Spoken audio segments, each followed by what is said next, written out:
Welcome to God. No, go. Okay, we're doing it. Welcome to A Corporate Time with Tom and Dan. I'm Tom. Hello, I'm Dan. Tom and Dan and Sam and okay, EJ's here. We were gonna do jumping in Nerd Jock. Butler's in the other room. We're not jumping in a Nerd Jock. We're coming in hot. Okay. And it's because I don't know. You piqued my '90s radio curiosity, and you know I'm a sucker for this. And I'll let you have the honor, sir. This is your brilliant idea. No, it's just I'm just super excited about it. You were complimenting EJ on his beard. His beard does look nice. His hair and beard have he's had many looks, and some of them I've clowned you for. Oh, yeah. But I think right now you look very handsome. You look nice. It's jet black. I just feel like there should be some gray in there. There should be some gray in there for sure. That's all right. Thank you, Just for Men. My magician black. Shoe polish Superman going. No, it's that shampoo stuff. You just do it in your hair and your beard. Shampoo stuff. It's called black paint shampoo. Hey, it works, man. It looks good. It's called Head and Sharpies. So anyway, then I just made that up. EJ was like, I'm going to shave my beard off. For my birthday. My birthday is Who does that? Saturday. Is that where we're at with COVID wishes now? It's like, what do you do for your birthday? Shaving my beard off. Is that where we're at? Like that's pretty much all I got right now. I know, something to make a change. I'll come over. I guess I'll sing to you while you do it. Nah. And if you're watching on Twitch, you see that EJ's got quite the jet black beard and hair, and you know your hair's pretty. It's not real long, but it's pretty long. It's longer. long for me. Like I've never had swooping it over. You almost look like hillbilly Skrillex. Yeah, I've never had like really long hair, and it's getting knots in it. I've never had that. It's so weird.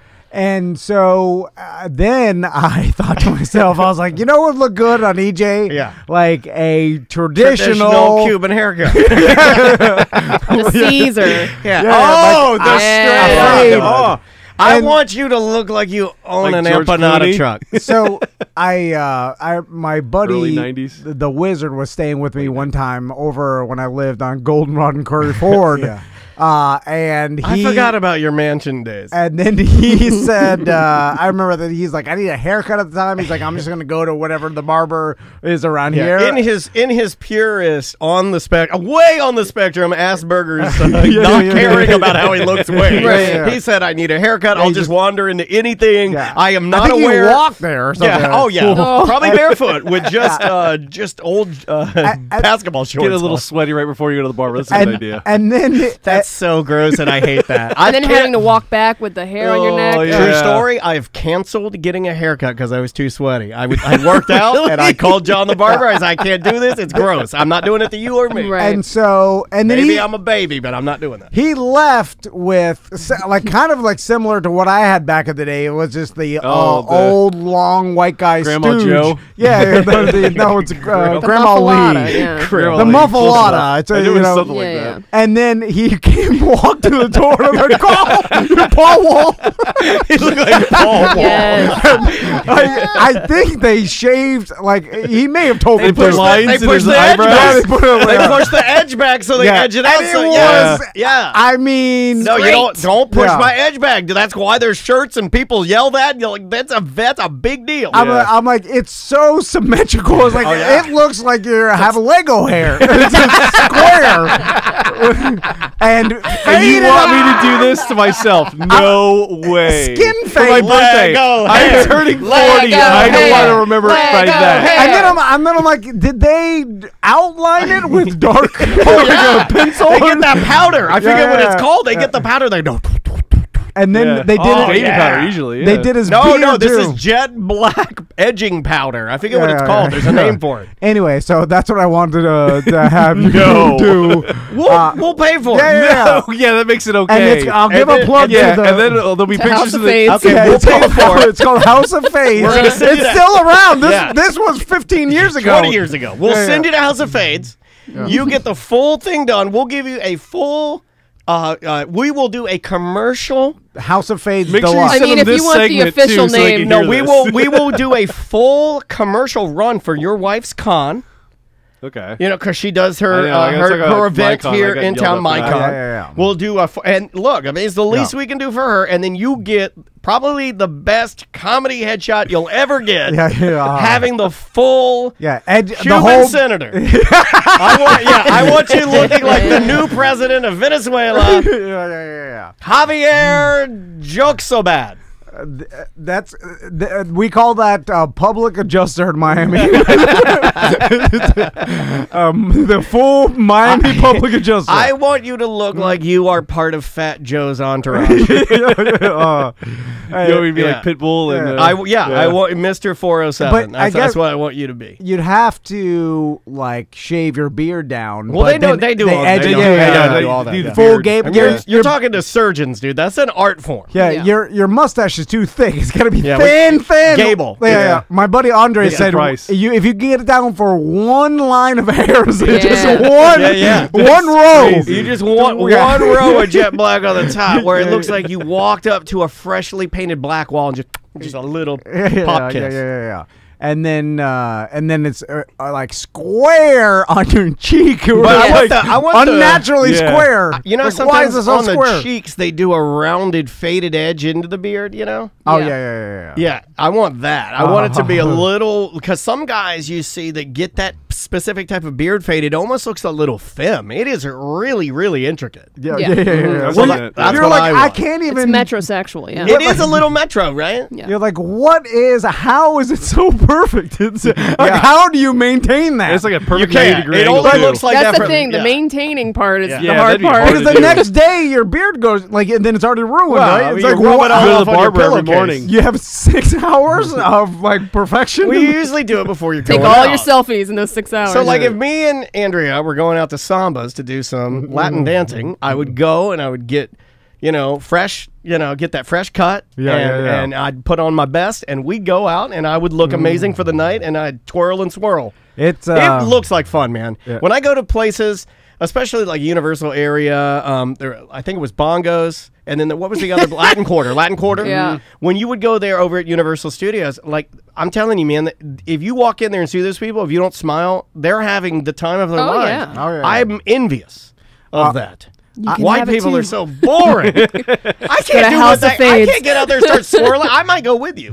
I might get inspired. Let's do some nerd job. Oh, damn it. I was having too much fun. let's People ruin in it. My the segment. chat are saying to maintain that you have to go to the barber 4 times a week. Yeah, That's I've too heard that, much. yeah. Wow. We can do that. Well, you learn to do it yourself probably a little bit, right? Well, he can't even get a fence around his pool.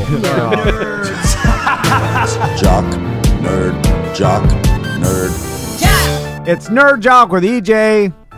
How you doing, EJ? Good. It's good to see you, dude. I'm glad you're I'm in happy studio. to be here, man. It's good. Like I always like taking my couple days in December because it's my birthday this week. So So, what are you doing for your birthday? You I got still don't Besides know. shaving your beard. I'm gonna do comedy on Saturday. I'm gonna do Bull and Bush. So Nice. So Saturday night, that's what I got. Other than that, I think we might go to like SeaWorld or Universal or something like that. with Very kids cool. And stuff like that. Very cool. dinner Right. with Shamu? Yeah, I might. Yeah. I think I might do that. I went out just to to- take pictures and mock you and your wife. I went out to SeaWorld, and I was odd. I think all the theme parks and all of the people that work in hospitality and entertainment there, I really feel for them right now. They're doing such a great job of trying to hold it together. I went out to SeaWorld, and all of the animals, every single one of them had a mask on.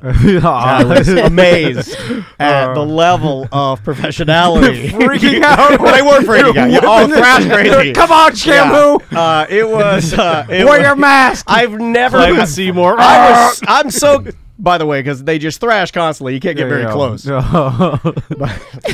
So, what do we got first today? You know, let's start with Pokemon this week. No, Let's start with no. nerd Oh, stuff. man. Yes, I was we like, have to. so much sports stuff happened this weekend. There is You so much start with sports stuff. It's Pokemon? easy. Wait, to look do at me, that. Tom. Look at me. You know what? I thought correct. In Tom's eyes, I could read House of Fades. Yeah. So I was like, if you're gonna do that to me, I could do that to you. Well, you'll be surprised because I came in here today with some questions for EJ because Ooh. my sons are expressing an interest in nerddom. They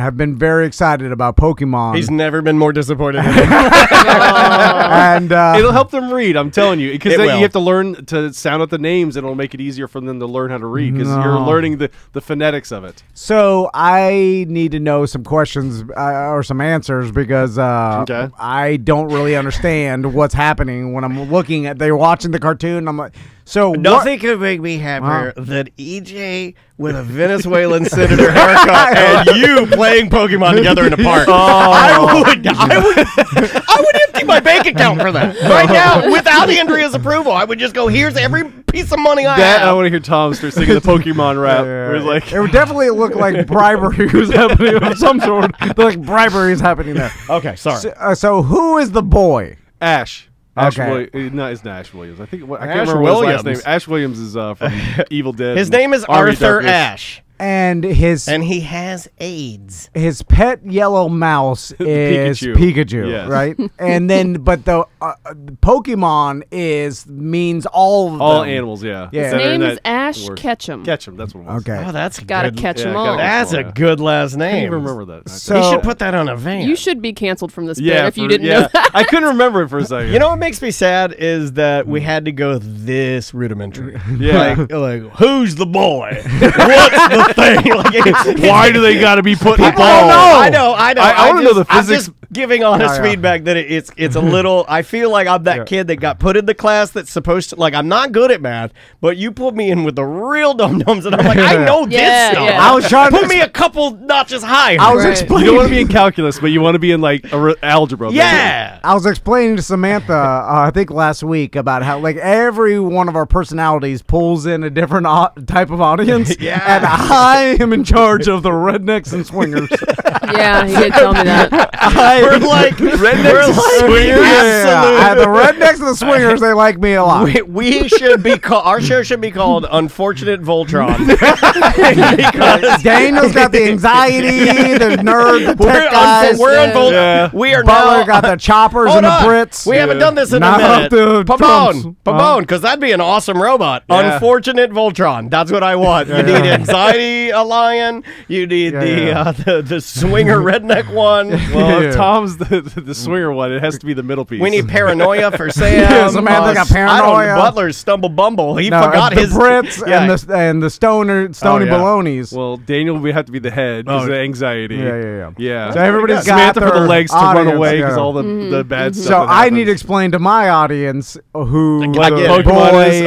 and the I rat. fully get it. Okay, so it's the boy basically animal fighting with different creatures. Now, is the boy only in charge of Pikachu? He's only in charge of the ones he catches and trains. Oh, okay, so he's got a bunch of them. He has got a an bunch inventory, of them, yeah. he has an Do inventory. are they and they held? usually only can hold 6 at a time. Are they held against their will at all? See, usually good you question. have a friendship with them. Yeah, they will only listen to you if they're really. That sounds like a You have a master rapport with situation, them. not a friendship. But so they're you have very to- familiar. Like they all want to work here. Oh my god. So you have to break them down, and then you hope that Stockholm syndrome Exactly. takes control, and then they become not just friends with me, but I mean enamored that I am now their source of Is this like a Dobby situation? And then I take Pikachu into the Kind bedroom, of. and I burn my initials into his genitals. And then the girl from Smallville helps you get more. Yeah, looks like the red-haired girl. Yeah. What's her name? The Don't red-haired- ask. He doesn't The know. Pokemon red-haired girl. Oh, shoot. He doesn't know. I'm totally blanking on it. I think you're. You know, freaking I out, told my Pokemon people to listen to this tape. Wow. Her name is Misty. Lyra? Misty, Lyra? yeah. Who's Lyra? Who am I Lyra. looking up? I like Team Rocket. Pokemon. Team Tom, Rocket, you know who Jesse and James. You know who Team Rocket is? Tom? I don't. Who is that? They're the bad guys. They're bad trainers. Yeah. Are they and they're all- trying to steal Pikachu. Are there adults in this world? Yes. There's the nurse and there's the cop. The and- nurse. Yeah. Ew, you just sneezed a loogie. Oh my god. Oh my god. He rubbed it in. I have to stop the show again. And you guys are going to get mad at me apart, dude.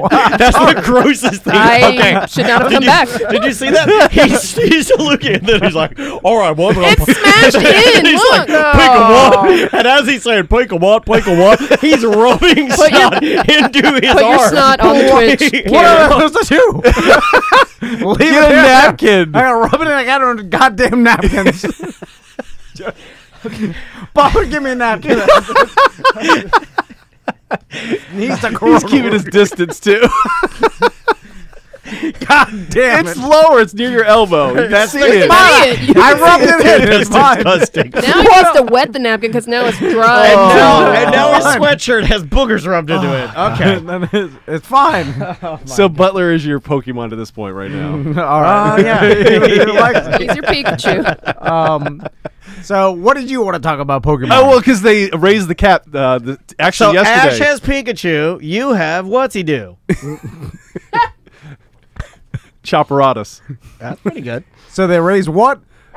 They raised the level cap. Used to be the highest level you can be is a level 40 trainer in Pokemon, and yesterday they raised it to 50. But they're moving the goalposts. Yeah, they're moving the goalposts. They're moving the goalposts. Yeah, because too many people got to. Dude, I was like level 40 times I think it's 6 right now, so I like have 135 million XP or whatever. Yeah. And right now I'm on level 42, so that's why I brought the rocker in and all that stuff. Well, that kind of. Well, wait a minute. That's why I took the day off to. So did it keep working negate anything that? I feel like the work that you've done at 42 would be worth closer to 50 than not. They do that because I already had the XP to move to the next level, but now they have all these tasks you have to do as well as just have the XP. They're moving the goalposts. Yeah, they're doing it like you I hate that. You have to do 200 charge effective attacks in this one I'm doing right now. And then you look like you're having a. Are you having a moment? I'm about to cough from a loogie. You look like you're freaking out. Like he's explaining this to you, and the reality of you having to do this with your son. And you look like you're having an anxiety attack. I'm coughing another loogie. No. And then I have to get 100,000 Stardust. I'm rubbing it in. Butler, oh my God, I haven't laughed this hard forever. I have a headache now. I take it back. This is my gambling is nothing like this. Because I'll explain why. Because I was telling Butler I've been trying to be less grumpy and have more fun.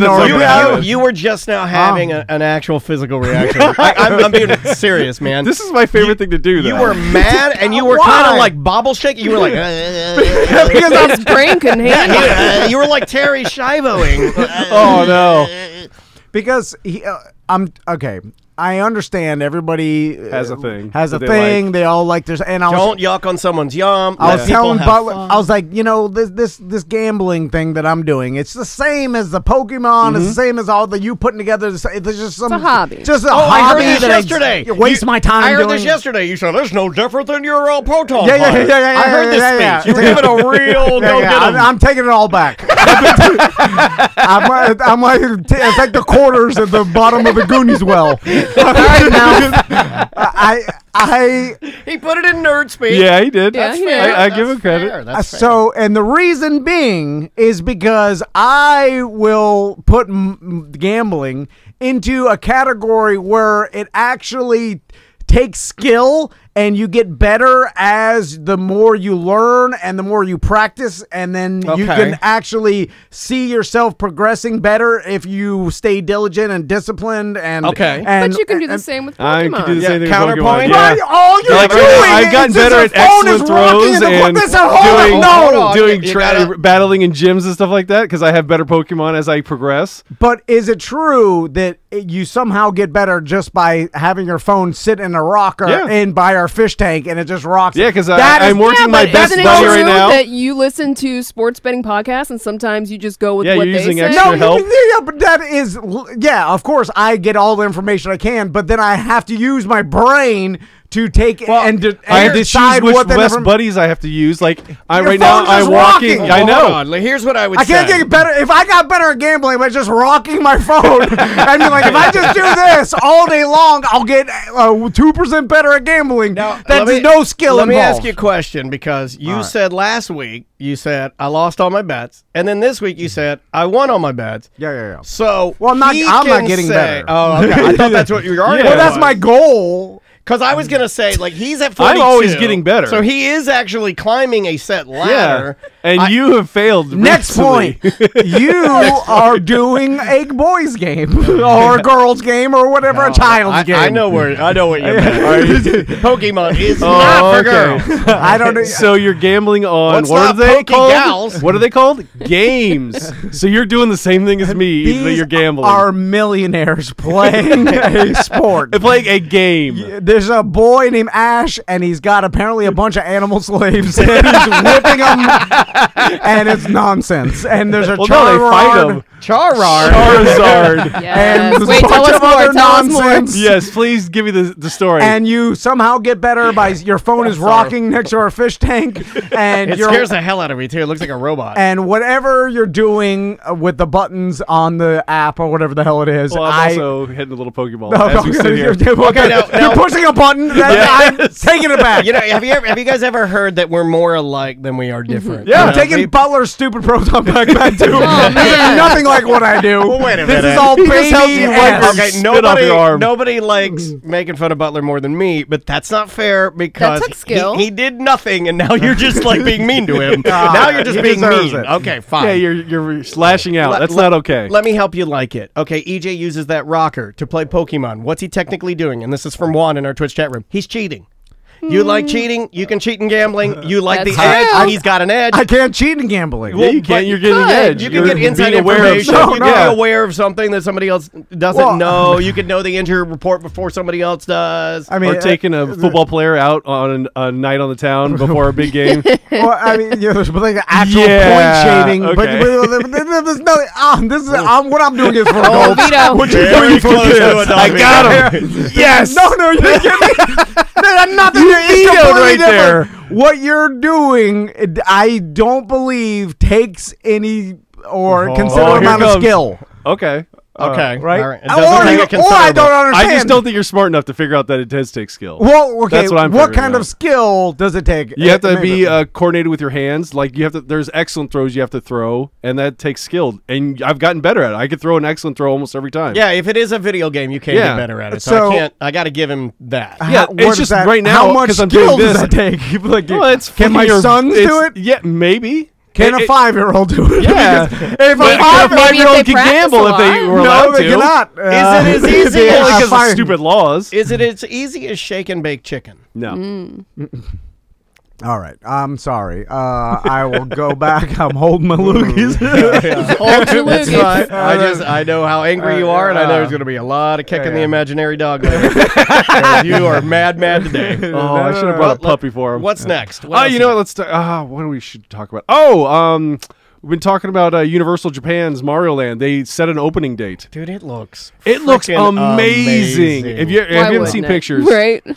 I want to go. And they're doing it in Sam kind of nailed it. It's like it made more sense. Like when I heard we were getting it here, I actually thought, well, is it done in Japan yet? Because I Right. kind of feel like it should be done there first because that's kind of the vibe. You know what I mean? Like it just Where feels. it came from. Yeah. right? That's the thing, It's you know? opening February 4th, 2021, and it looks almost done. Like they even have the roller coaster for the Mario Nice. Kart and everything. It's amazing. They have Oh, a here's huge a- Bowser that's in the hotel lobby that you come in. It's amazing. Oh, they're doing the hotel too? Yeah, I think so. Oh, that's neat. Here's a fun fact in case you are a father or mother in need of a stocking stuffer for your kid who likes Animal Crossing. They have most of the plush characters from Animal Crossing, Nintendo's Animal Crossing, at the Japanese department store at Epcot. If you know somebody there, they can swing through because I was able to I snatched up Isabelle's pardon, and Tom Nook for my daughter. So you can snag those there. Has there ever been a longer run for a cast of characters for I guess than This is that a has- great nerd question. has been Okay. as popular as Mario Brothers? Because I don't know. Well, And has Mario- anybody died off from that? They wouldn't do that. would no, they? no, no. think so, And- no. And my Not- son's. Oh, by the permanently. way, have you remember the Mario Brothers cartoon from the '90s? Yeah, it's a The hunk one of with crap. I don't know if I you remember the watched that? cartoon. Oh, yeah, that's with so Captain Lou awesome. Albanian was Mario. Yeah, in it. yeah, yeah. Can you please text me before you make horrible decisions? and It is the worst. What, the Super Show? It's Yeah. garbage. I mean, it's I'll based watch- off like Super Mario Look, Brothers 2. I go, what? Who had the I magic go, oh my Serious? God, it's Ron Jeremy. Mario. He's not that far off. yeah, looks he's like- a hedgehog for sure. It looks like I will Ron watch Jeremy it stoned. It's fun if you're a dad and you're watching it high, but if you're a kid, it's a hunk of crap. You remember? I hope he's doing well. Pat the plumber. He looks. It looks like Luigi. It does. Pat the plumber I think and he's Ron doing fine, Jeremy. actually. And literally it has like some live action elements, and then they play the It's car. terrible. It's really bad. Yeah. My sons love it Oh, yeah. That's amazing.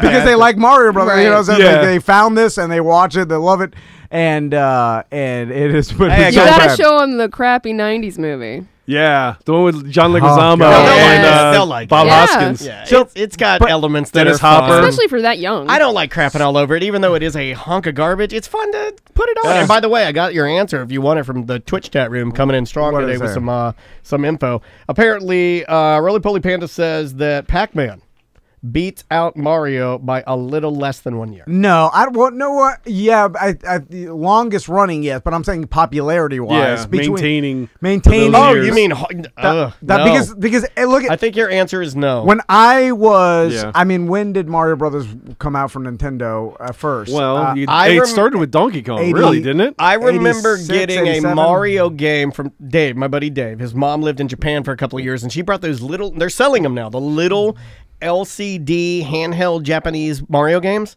My buddy Dave had the original one. God, I wish I had them now. They'd be priceless. But had the little games. We had that one, and we had a Donkey Kong one. And that was way early 80s. Yeah, Mario like 80 debuted as Jumpman in the arcade game Donkey Kong in 1981, and then in 1983, the arcade game Mario Bros. Featured Mario and his younger brother Luigi. and when did like Nintendo? I think that like a at-home system. Yeah, The I think NES that's when it came out in really 85, is. 86. It exploded. Yeah. So yeah. think like 85, 86. So I'm like 4, or, something around there, 3, 5 or 4. 6. So around when I was like, let's say Max's age at 5. It was pretty damn popular, like Mario Brothers, you know what I'm saying? Yeah. And maybe they didn't have all the toys. I don't remember the toys as much, but the video game, everybody, all Yeah. my friends had it, talking about it. So I'm like, it's been popular, I feel like, in that generation, that age range, every year. It really didn't die out because you got the Super Mario, like the new systems. It and all- evolved every year. So now still is just as popular. It had a legend though, kind of surrounding it. Like I said, my friend's mom who lived in Japan, friends that I had that whose maybe mom or dad were in the military that were stationed overseas. They would bring back stuff. So you knew, even like I would have been 10 if you were 5.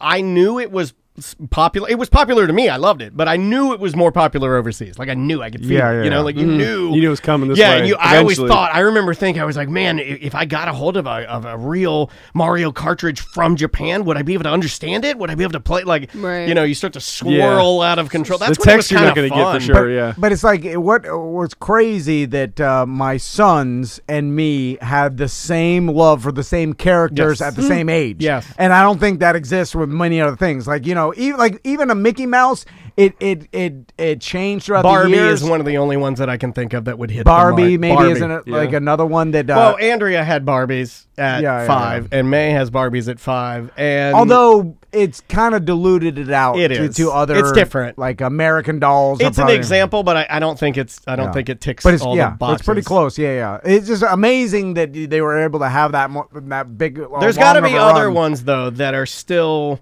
I mean, am I going to be a grandpa one day, and then Yes. my grandkids are Yeah. going to have the same love for Mario, and then I it's think like, so. whoa, Yeah. this is You know, crazy. and honestly, I'm surprised it hasn't taken more heat just because it is a form of cartoon violence. I remember growing up, there were certain kids that couldn't have Mario because Yeah. he's bonking people on the head. That he's Now, I smushing remember turtles. thinking that was insane, but I also, not Yeah, my understood house it, and not yeah. my kids. You know, I mean, so Well, the other thing is, why did it take so long for them to make a park like this in Japan? I thought they would have done it years ago. Yeah. isn't Nintendo notoriously super tight with their intellectual property? Probably, yeah. I think it takes, Well, they learned forever. from Atari, because remember Atari would release all those garbage games that were kind of not good. They're for not the system. vetted. They Yeah. weren't vetted. They weren't Yeah. vetted, and then that's got why a we lot got of good ET and stuff you like got that. a lot of good game history there too, because they were independent game makers that were able to make your first Yeah. X-rated games and your first adult-styled games because there was no regulation on Open it. source. It's Leisure kind of like Suit Larry. Apple yeah. and Android, Pretty right? much. Yeah. Same scenario. That was a good one. What's next? Oh, the next one. Let's talk about. Oh, here's another nerd thing you'll hate. The Jenga tower block balancing on one block world record was broken this week. Have you seen this? No. Okay, what they do is they take Jenga blocks. You know the little they're little rectangles, and they stack one on the table like this, and then they build off that up. And the record was at one point 485 blocks. So he has one. It's balancing 485 blocks on one block, and he builds it up. And they have usually like a time lapse thing. And the guy that just broke it, he beat it with 517. And then the next day, a guy beat it with 518, just to beat. Yeah, but how long does it? You'll love the guy's name. The guy that broke the record is called Captain Noodles. No, I hate it. I do. I'm with Samantha. I hate it too. And he beat Kelvin. I'm gonna reserve. I'm gonna Captain Noodles. I'm gonna keep my opinion to myself. If you find a video of it, it's actually pretty amazing how because you're also planning ahead, and you're also to be very specific on the way you do it. It takes skill to place these blocks up. Yeah. Think about it. 500 blocks on one block. Yeah, you're gonna have some engineering, where you're figuring out the balance center and the of gravity, ratio. Yeah. But still, is anybody really that impressed or respect the gentleman that did this? This seems to be a running gag in a lot of television shows and a lot on TV. Stacking seems to be like a thing. Bringing back that one story, today's special, the little mouse on the show stacked blocks. And that was one of the things. The stacker. And then she cheated by putting glue in between the blocks. Yeah. It's I will never forget that one.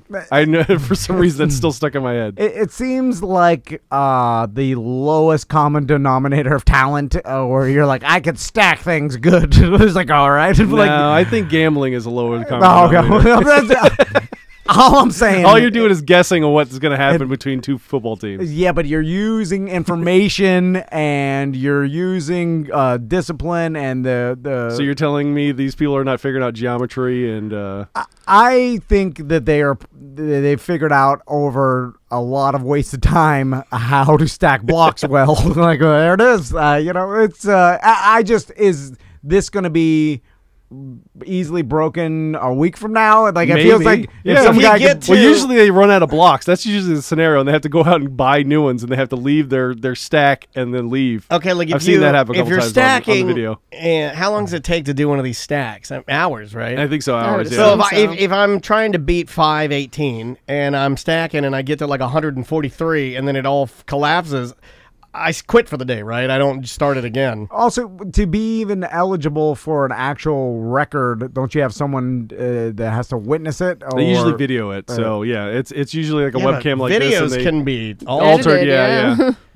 I feel like because like. Well, they usually do it on Twitch. I've seen a couple Twitch streams where they did it.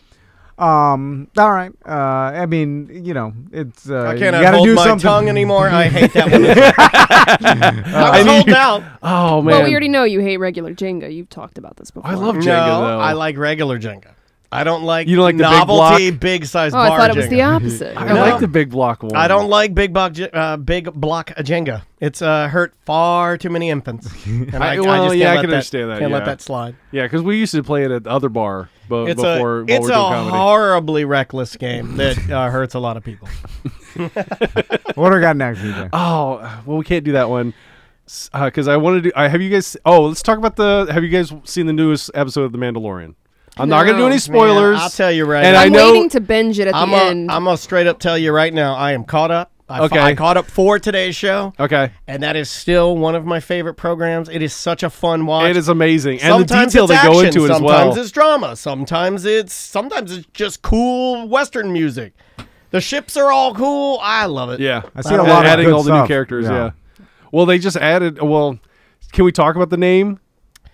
Should we talk about it? Is it too much of a spoiler? Because it's not really a spoiler, but at the same time, it is. I know some people. There's opinions on it, is what I'm saying. It's the biggest thing that's going on. Let's go. I mean, do you guys feel like it? How long has it been? It wasn't last Friday, right? It was last Friday. It was last Friday. So it's been what is it, just 5 days. Yeah, it's just the name of. Yeah. I haven't watched any of the season. We're waiting until the season's over to binge it, but I don't care that much about spoilers. So yeah. Okay, but I don't know about everybody else. Yeah, I'll leave it up to you, nerds. I don't know. I'm just asking a question. They're saying no, so I say we respect it. Okay, that's fine. But is it a spoiler if we? Yeah. Yeah, okay. if we say the name, but we can say that they did name the child. Mm-hmm. Yeah, I think and I'm just thinking of how much of stuff they've had to His name is Yoda. No. I knew that. Might be. You might have got it right. But I just know that they have a bunch of the child. No, we can't do anything by if I answer any of those questions, it is spoiled. Yeah. Oh, okay. Yeah, so I can't do that. Oh, I'm just I saying figured that, it out. It's not Yoda. Well, it's not. Now it's definitely not the child, and they have all this merchandise and shirts and stuff that say the child on it, and now. But that's fine. It's a different name. Yeah, it was before they named him. It's fine. I think you take the gamble, or her, whatever. Yeah, that's true. I don't know what it is. Right, I don't know the gender, so. I think they do mention the gender. I don't know. They do mention the gender. I'm not even going to say. I think, yeah. I heard there's a corkscrew down there. It looks like a pig. It's like a green pigtail. Like a duck's tail? Yeah. Well, the duck's or like a bendy straw that you'd write your name on. All right. I guess that's all I have for nerd stuff because we can't do the Stanley animated thing that I sent you.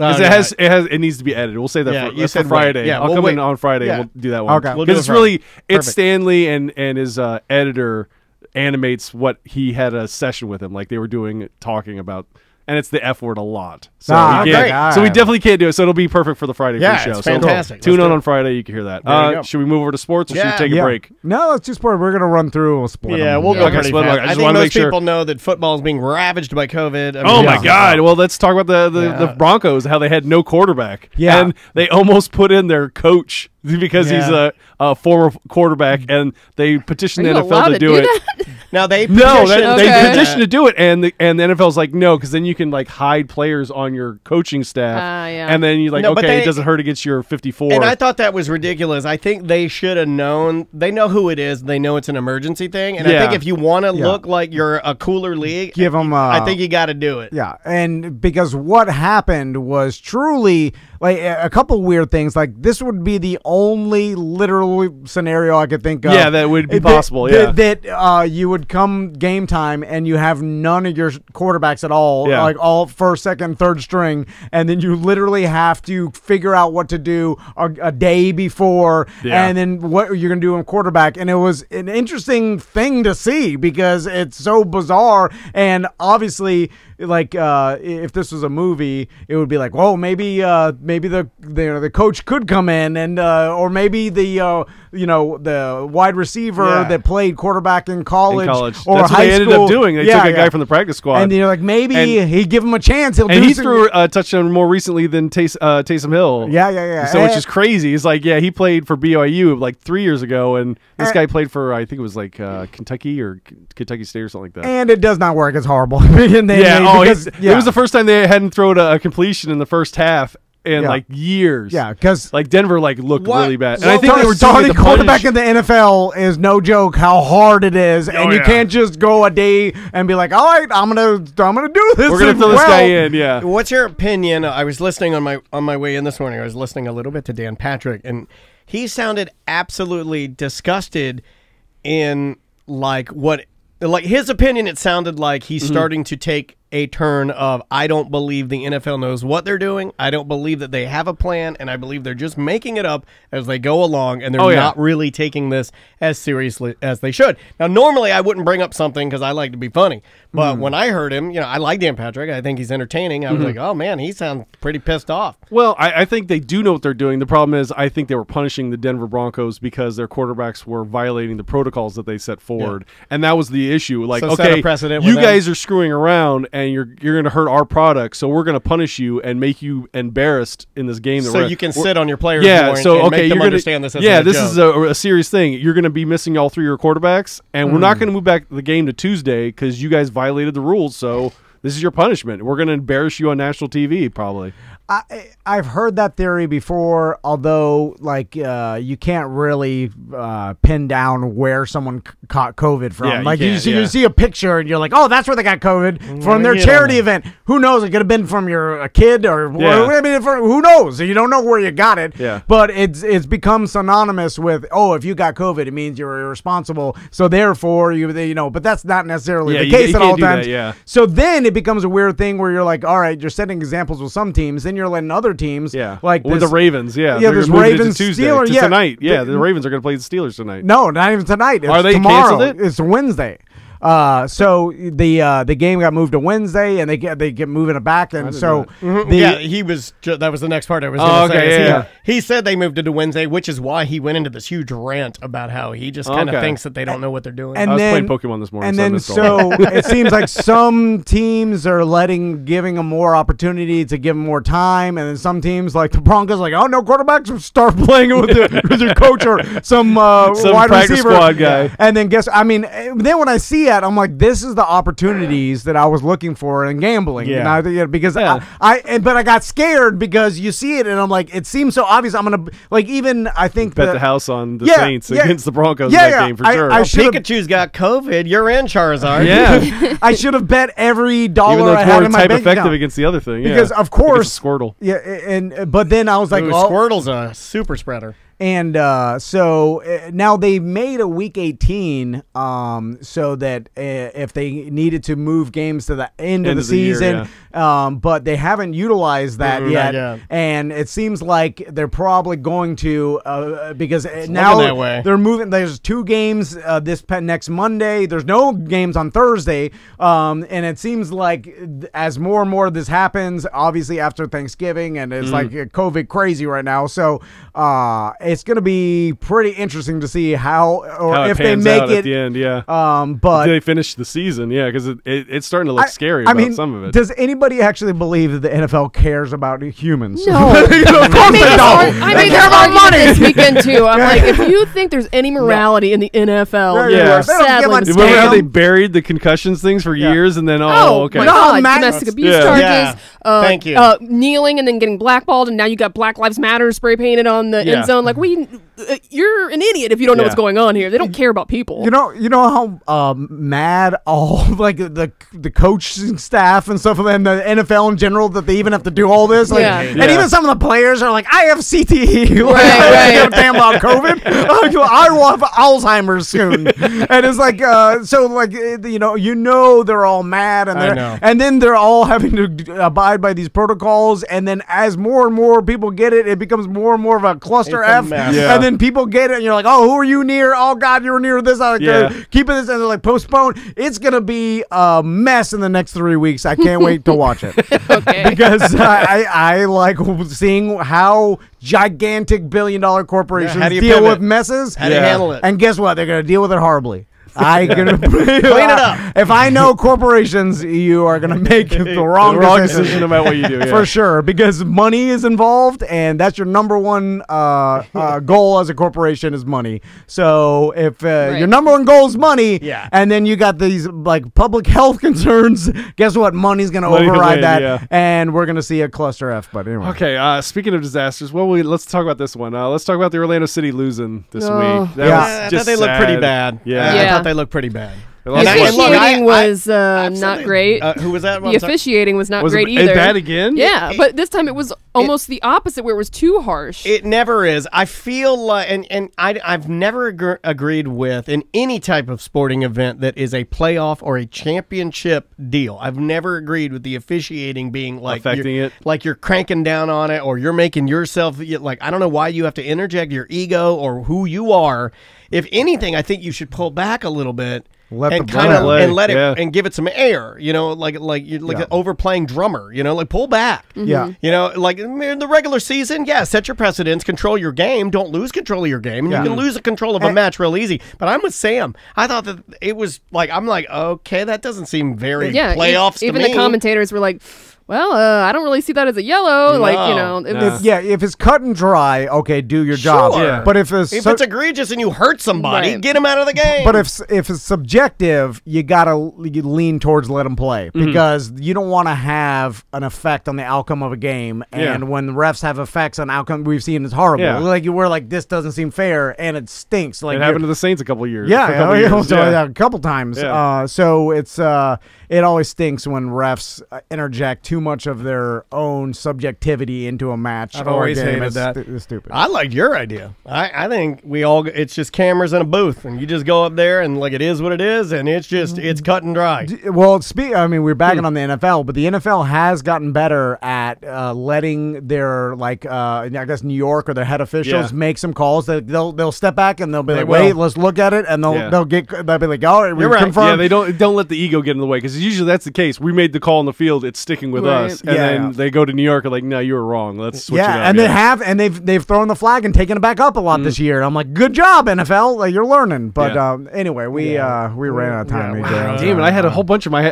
So we want to talk about the Tyson fight. We got to talk about the first meal kicker for the Vanderbilt game, and then they fired the coach the next day. Wasted too much time on Pokemon. Damn it! Sometimes you got to do. Well, that and my haircut is what they talk about. We're never gonna do. So, we talked all about that. It's never gonna happen. It's gonna happen.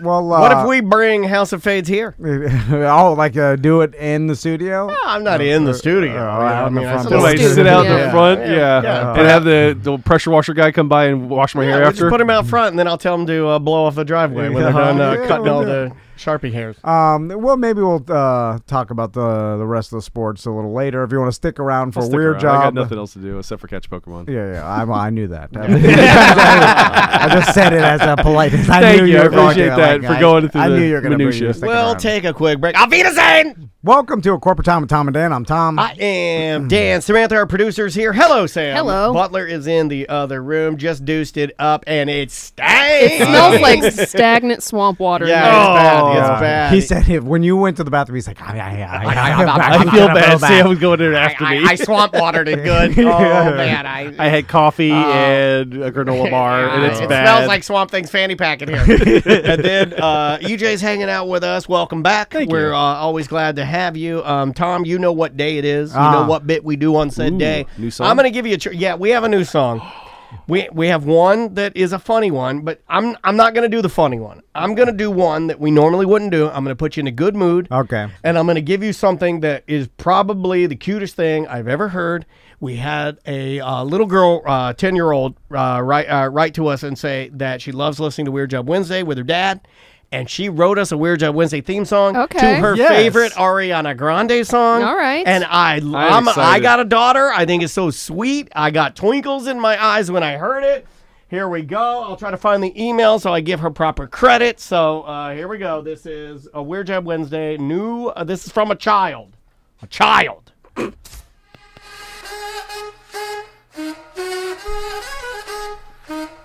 and Dan. It's a cute. In the house. In the house. Tom wanted a new oven. He called it Weird Job Wednesday. Don't relax, let Tom says that's BS. It's Weird Job Wednesday. What are you doing? What is your job?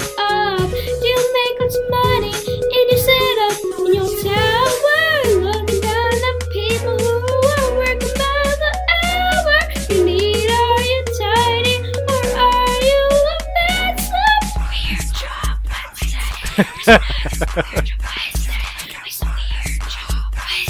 Just another Weird Job Wednesday. There you go. Wow. Awesome. Yeah. I felt bad that she said fat slob. I love that from my Yeah, it's fine. I thought she was going to start doing the Worcester song after that, because I always forget about that in the Ariana Grande song. She's a fat slob. I just feel like You're so disgusting, you big fat slob. 10-year-old shouldn't call someone a fat slob. That's but, not my kid. I thought she did a wonderful job. Maybe we need more strong women out there telling these guys they're slobs. Not God. What's her name? I'm looking for her. I screwed up. I don't have her name, so I'm not giving. I want to give her the proper love. I'll find it while we're doing Weird Job Wednesday. On the line with us, Tom, is Sean. This is Sean. What's up, Sean? Hey, what's going on, guys? Good. So right before we do this, I want to tell you about Streamline Mortgage Solutions, StreamlineFlorida.com. If you want to refi, just give Brian and his team a call. They can let you know over the phone if it's a good business decision for your life. Okay, that is her name is Story.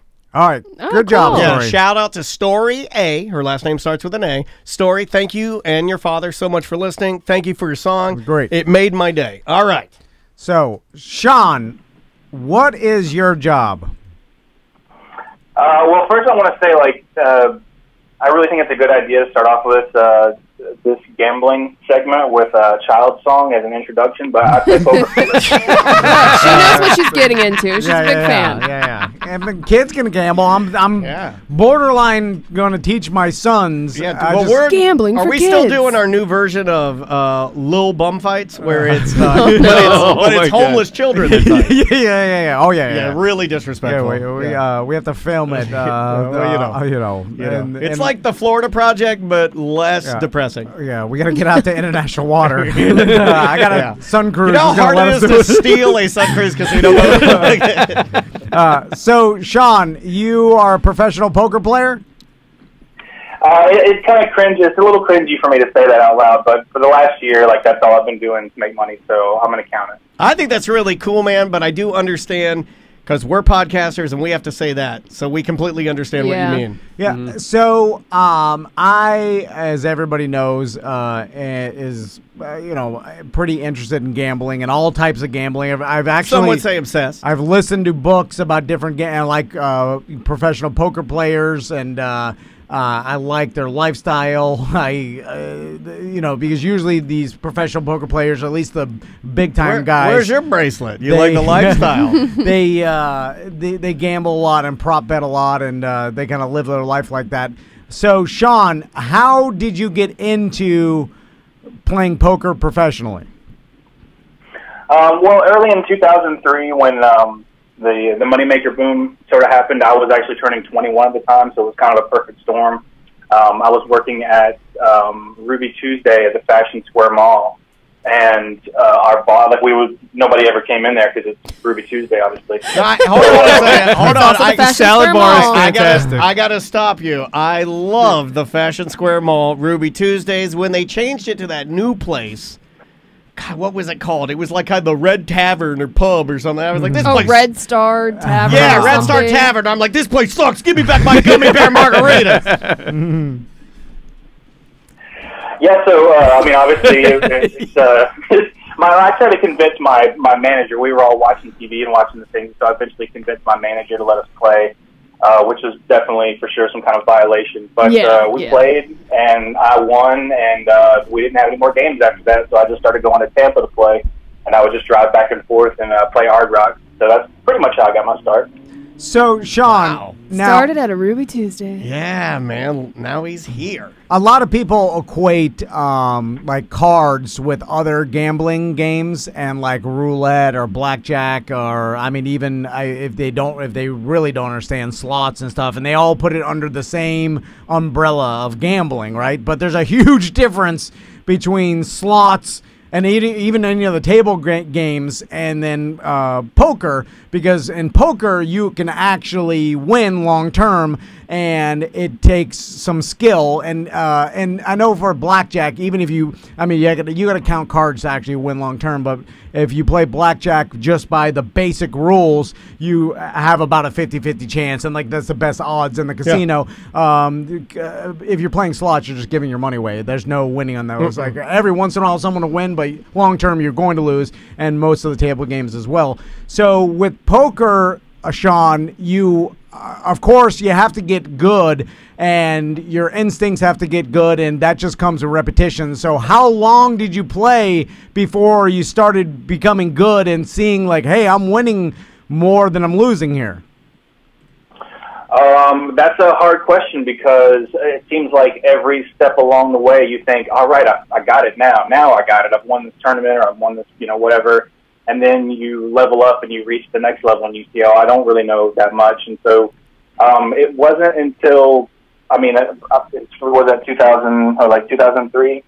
So probably, I would say at least 10 years before I really could consider the thought of being able to make more than, I still make mistakes as you move up in stakes. So really the game plan is just find 8 people who are worse than you to play with. Well, I was going to ask you about that, Sean, because I think when people hear a professional poker player, they think of what they see in the movies, and they think of what they see on TV, and they see the Chris Moneymaker, like you said. When I think of that one song that goes, and you see all these Chris Ivies and what's that, Helmsworth or I forgot their I've never heard of any of those guys. You're lying. Who's the guy that throws the cards at the carrots? That guy. You see, that's Chris Ferguson. I played with him a couple years ago at the World Series. Yeah, I like that guy. He looks like a crow with a hat on. And you see them playing like the World Series of Poker and so like, and you're thinking, all right, this is how they, like, this is their lifestyle. And then it turns out that most professional, or at least poker players that do it for a living, literally just go to casinos almost 7 days a week and grind it. No, just grind it out at the lower limit tables and sit down with a bunch of tourists or other people. You know, you could call them marks, but they're just like amateurs, and just slowly bleed their money. And at the end of the night, you're making, you know, a couple $100 or whatever it is. And you just do that every day. Is that kind of correct? Yeah, that's pretty close. For me, mostly I play online. So, but yeah, before, you know, the shutdown and everything, I was definitely one of those guys that would spend my time at the Venetian or whatever, just kind of, you know, I target like when the conventions come to town, or I know there's a lot of dads in for a tech convention or whatever, and they just kind of wander over from the convention floor over to the poker room, you know, and they think they're going to give poker a try, just like, hey, let's try blackjack or whatever, and they come over and play, and it's just a matter of time, you know, that if you have good players at the table, they're just going to slowly bleed that guy, and he doesn't care because he's there for, you know, a good time, and he's getting his money worth, I guess, so everybody's happy. Oh, man, you sound just like a prostitute when you put it that way. Well, it's, you know, like, hey, he doesn't care. It's not that romantic.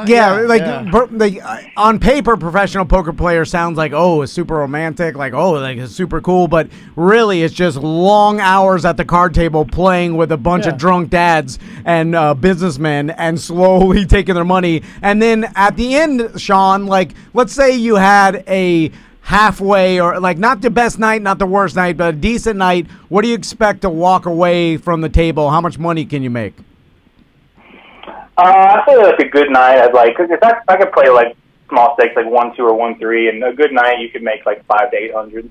Wow. Oh, that's a lot of money. That's not bad. And so, how long are we talking though? How long time spent? Yeah, how many hours?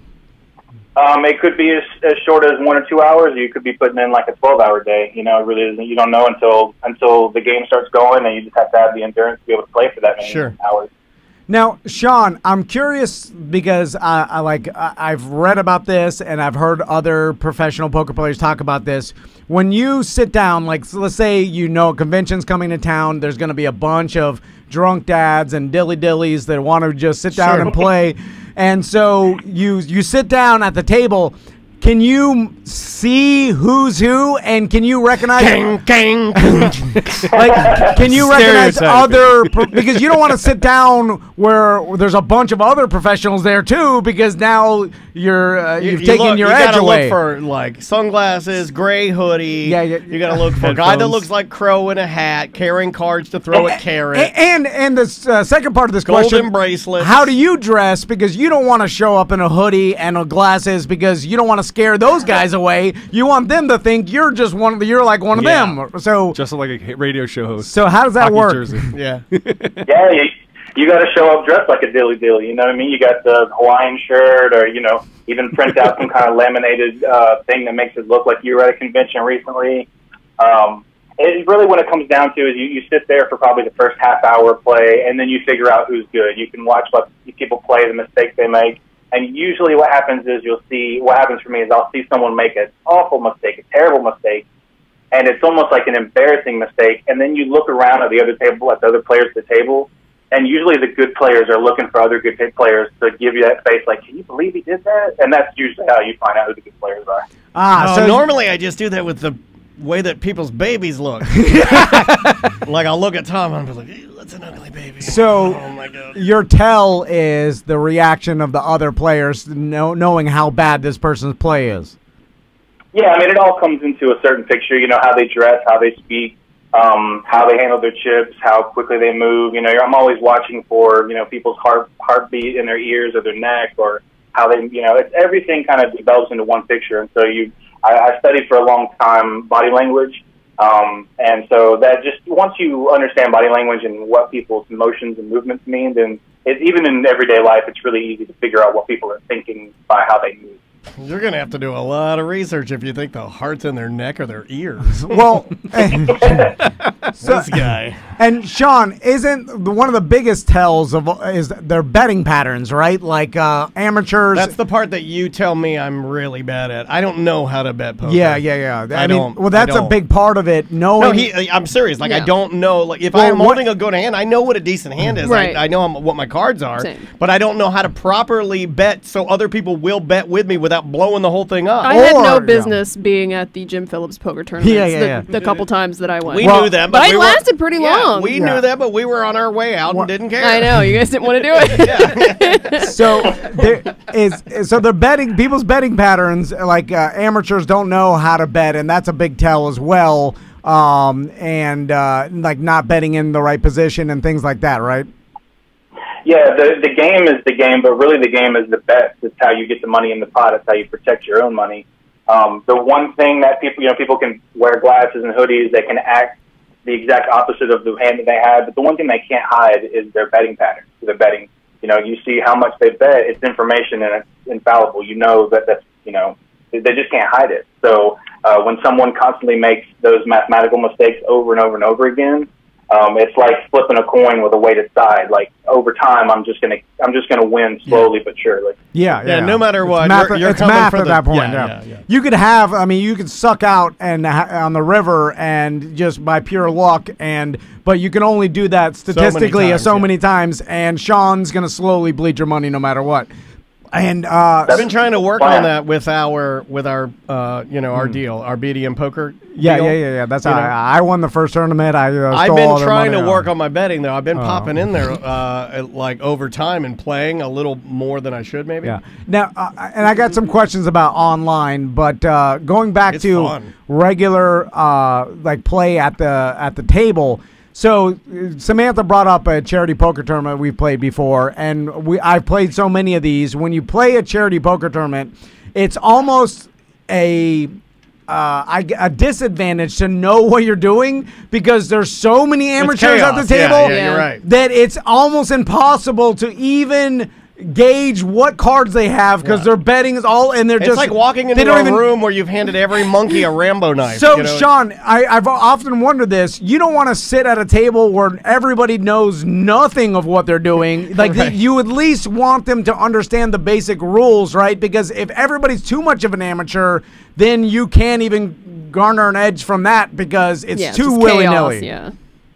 Well, you're right. When there's too many of them and there's too many landmines that you have to watch out for, that's why they say the first day of the main event is just survive from day one to day two. And then as you start to play with better players, you can use more of your tools.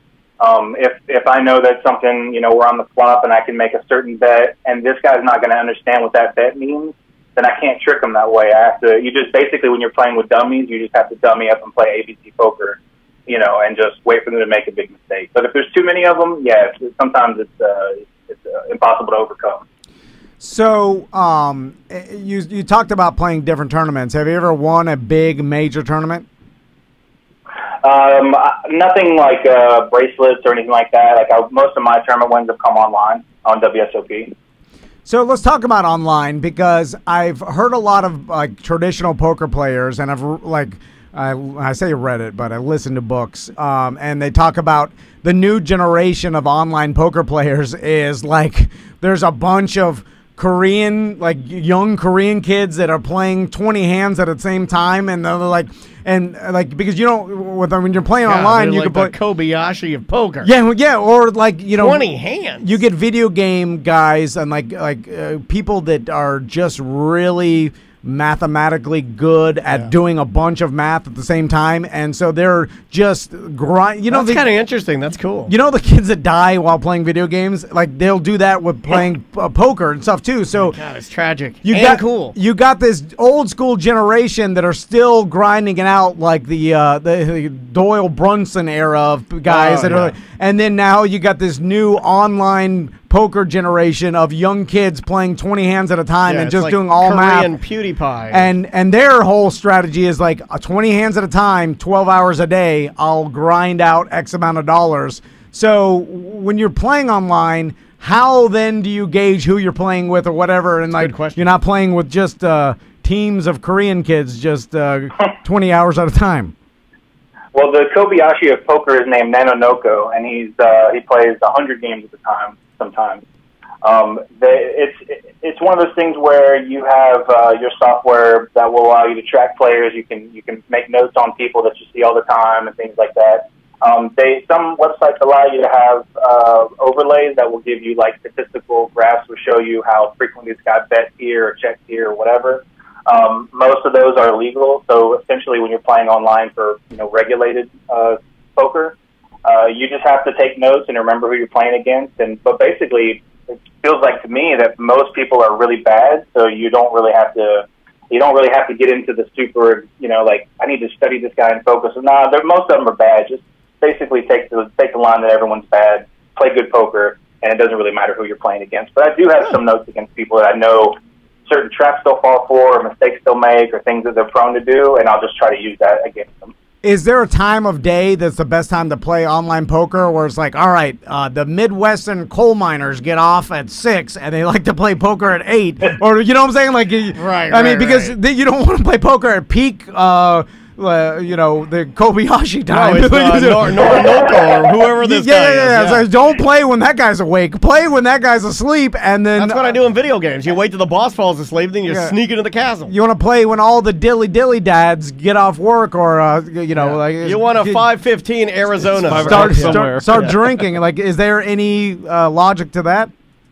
Yeah, there is. The only states that can play legally with each other is Nevada, New Jersey, and Delaware. So I'm in Jersey right now. I'll be back in Vegas in a couple days. But right now, I'm usually waking up around like 4 p.m.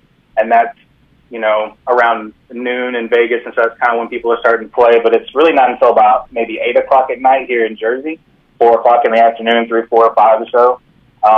That tends to be like when the games kick off, and then they probably go until around here, maybe 4 a.m. So just anywhere in that range is where all the good tournaments are going to happen. So, Sean, is it a non-glamorous lifestyle? Because I've often thought about this, like becoming almost like a stand-up comedian. Well, because there's some traveling and there's a grind. And it sounds very stand-up-y to me. It's all grinding it out. Like, I've heard professional sports bettors, because they're kind of in the same vein as professional poker players. Yeah. And all the professional poker or sports bettors that are non-media guys, like most of them turn media, and that's how they make their money, and they don't really grind it out anymore. Right. But all these professional sports bettors, you hear it, you're like, oh, they're betting on the Super Bowl, and they're betting on the side. None of them bet on sides. Like, all they do is grind out props and just literally find the little edge in like whatever system they have, or equations that they have, or computer software, and they're just grinding out the props, and it's like very unromantic, and like they're not even watching the games. They're playing the stock market as like a penny stocks, so it's very boring, and it's like, oh, it's just you go to your computer for 6 hours and you're playing the stock market essentially. So is that kind of what it's like for you? Do you get excited playing every day still? Is there any romance to it that we're not seeing? That's pretty accurate. If you were to teleport yourself into my house and anytime, essentially I'm going to be sitting in my chair watching Netflix. I'm smoking something in left hand. I'm eating a Michelina's, you know what I mean? It's not glamorous, So basically, like, every day you wake up, if at the end of the year, I made X amount of dollars and I'm making, this much money per hour, you still have to put your hours in. Right. So whether you have a good day or a bad day, like, you still have to put all those hours in, because, over time it's going to make up. But it's one of the only jobs I know that you can go to work, do your job perfectly, and still lose money. I was going to ask you about that. So, speaking of money, and we'll get to like a yearly what you could make, but I feel like we do that too here. So daily, somehow, and I don't know. I'll have to come back to that. Like in sports betting, they say like, all right, bet by units. 1 unit should be 1% of your bankroll, and there's like certain guides and ways to do it properly. So, do you have the same thing when it comes to poker, like you got a bankroll and you have like a number that if you lose this much, you quit for the day? Yeah. Or do you ever chase it trying to win it back, or how does that work? Yeah, what are your rules on that? I play tournaments like almost exclusively, so I know how much I'm in for before the tournament starts. So if I lose the tournament, I'm out $100, $200. Like I'm gonna go punch the air for a little while, and then I'm gonna go walk around. Then I'll come back, and if I still feel good, I'll play another tournament or whatever. Why tournaments? Why not just grind it out cash game? It seems like cash games would be the best way to do it. It is. I'm just for whatever reason I feel like I'm so much better at tournaments. Like there's so many more inflection points and changes, because the tournament's always evolving to the end. So the play that worked in the first hand doesn't work in the 700th hand or whatever. Right.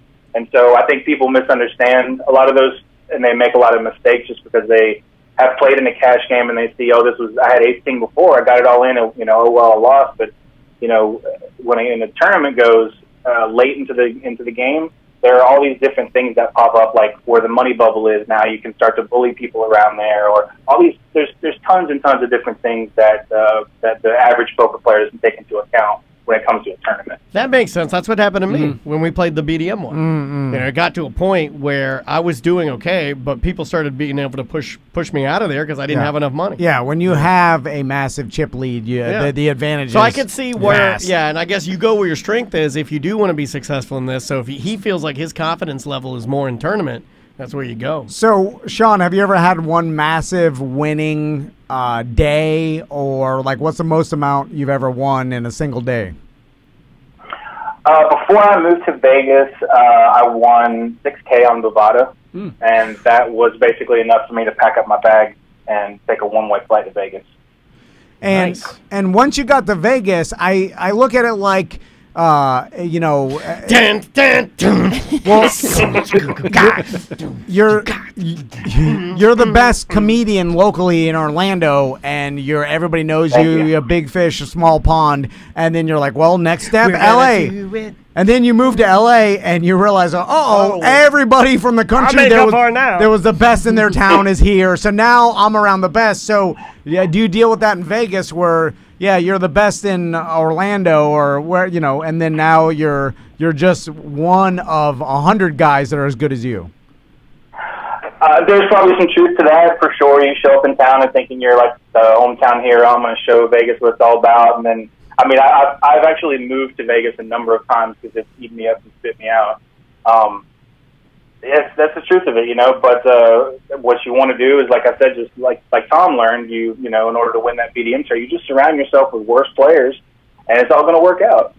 Sean, how do you get around being scammed by? Because I know this exists where there are people that are like you but do work in teams, and they'll sit down at a table and work with like 2 or 3 people together, and then they're signaling each other, figuring out who's got the best hand, and they'll bleed the money that way, and that gives them a significant advantage now playing with 3 different people knowing their hand, that kind of thing. So have you ever been scammed by that, or can you spot that? I definitely have. It's happened. I've spotted it. That's actually the last time I played at the Flamingo. Was the last time I played because I saw it happening. Brought it up to the tournament director. I was like, "Look, these guys are all." He didn't want to do anything about it, so I said, "I'm done with the Flamingo." But when it happens, it's a lot more subtle than that. And usually, it's veteran players that don't want to take money from. You don't want to clash with the other sharks. You know what I mean? You don't see sharks eating each other, so. It's almost like an unwritten, not really rule or whatever, but you'll see it at the tables. You'll see, that's why I try to stick to tournaments, because when you register for a tournament, your seating is random. So that really prevents a lot of that. But in the cash games, it's rampant. If you and Dan and Tom wanted to go and work some table in Vegas, it would be no problem at all. Nobody would ever recognize it. Well, let's do it. Well, you gotta know. You might get pulled from the back alley and get beat up though. I'll just pick up a couple of audiobooks. We'll be good. And also, like, what's the worst? Do you have like a one bad beat in your head that's like? Yeah, of course he does. The one that still bothers him to this day. Of course he does. Someone beat you at 2-7. There was 1% chance of someone sucking out on you and they hit it. That's like the only thing I know really and truly about the poker players in my life that are friends of mine, like you and Jimmy and people that I know. Like, I know Jimmy has one that it sticks in his mind and it will be there until the end of time. What's yours? Yeah, there's a quote from Rounders that said that few players remember the wins, the big wins, but every player can recount with remarkable accuracy exactly how their worst beat. Yeah. I was playing in Vegas. I played the World Series a couple years ago, and it was my biggest tournament buy-in. It was I stayed there for probably. I showed up and I was focused. I was a little nervous, but I wanted to be prepared. It was a lot of money, and after 30 minutes, I realized, wow, these players are, if not just as bad, they're worse than the other players. It was nothing special. And so for a good 2 hours, I was just killing left and right. I was busting people out. I got a big stack, you know what I mean? I was the table captain, and here I come, I get kings, I get kings again. I'm busting people, and then I get aces. I get all the money in with aces versus kings, and there was a king on the flop, and I was sent home after 2 hours. Oh. And then I jumped on the bus. And took the bus back home, and then started the next day. Went back to my job at the awful restaurant. Started all over again. So, but Sean, that's the way you do it. Isn't a bad beat, and if you statistically played the right way, it hurts less than if you got off your game and did something that you knew you weren't supposed to do and then lost, because then that's on you. A bad beat is like, all right, it happened. That's it's just the way the cards went. That's just luck, because there is a luck element to it, So is that true, or does bad beats like that hurt worse? You just have to have a thick skin after a while. I mean, if you do everything that you're supposed to do right, and you can look back and say, I made the correct play, you really have to be able to disassociate yourself from the result, because it's not under your control. And that's just there's been many times in my poker career where I punched a hole in the wall or destroy a laptop, or where you're in a big moment on the cusp of a lot of money, more money than you've ever seen, and you do everything right, and the guy, hits that miracle. There's nothing you can do. You just have to take that and swallow it. Eat the bees.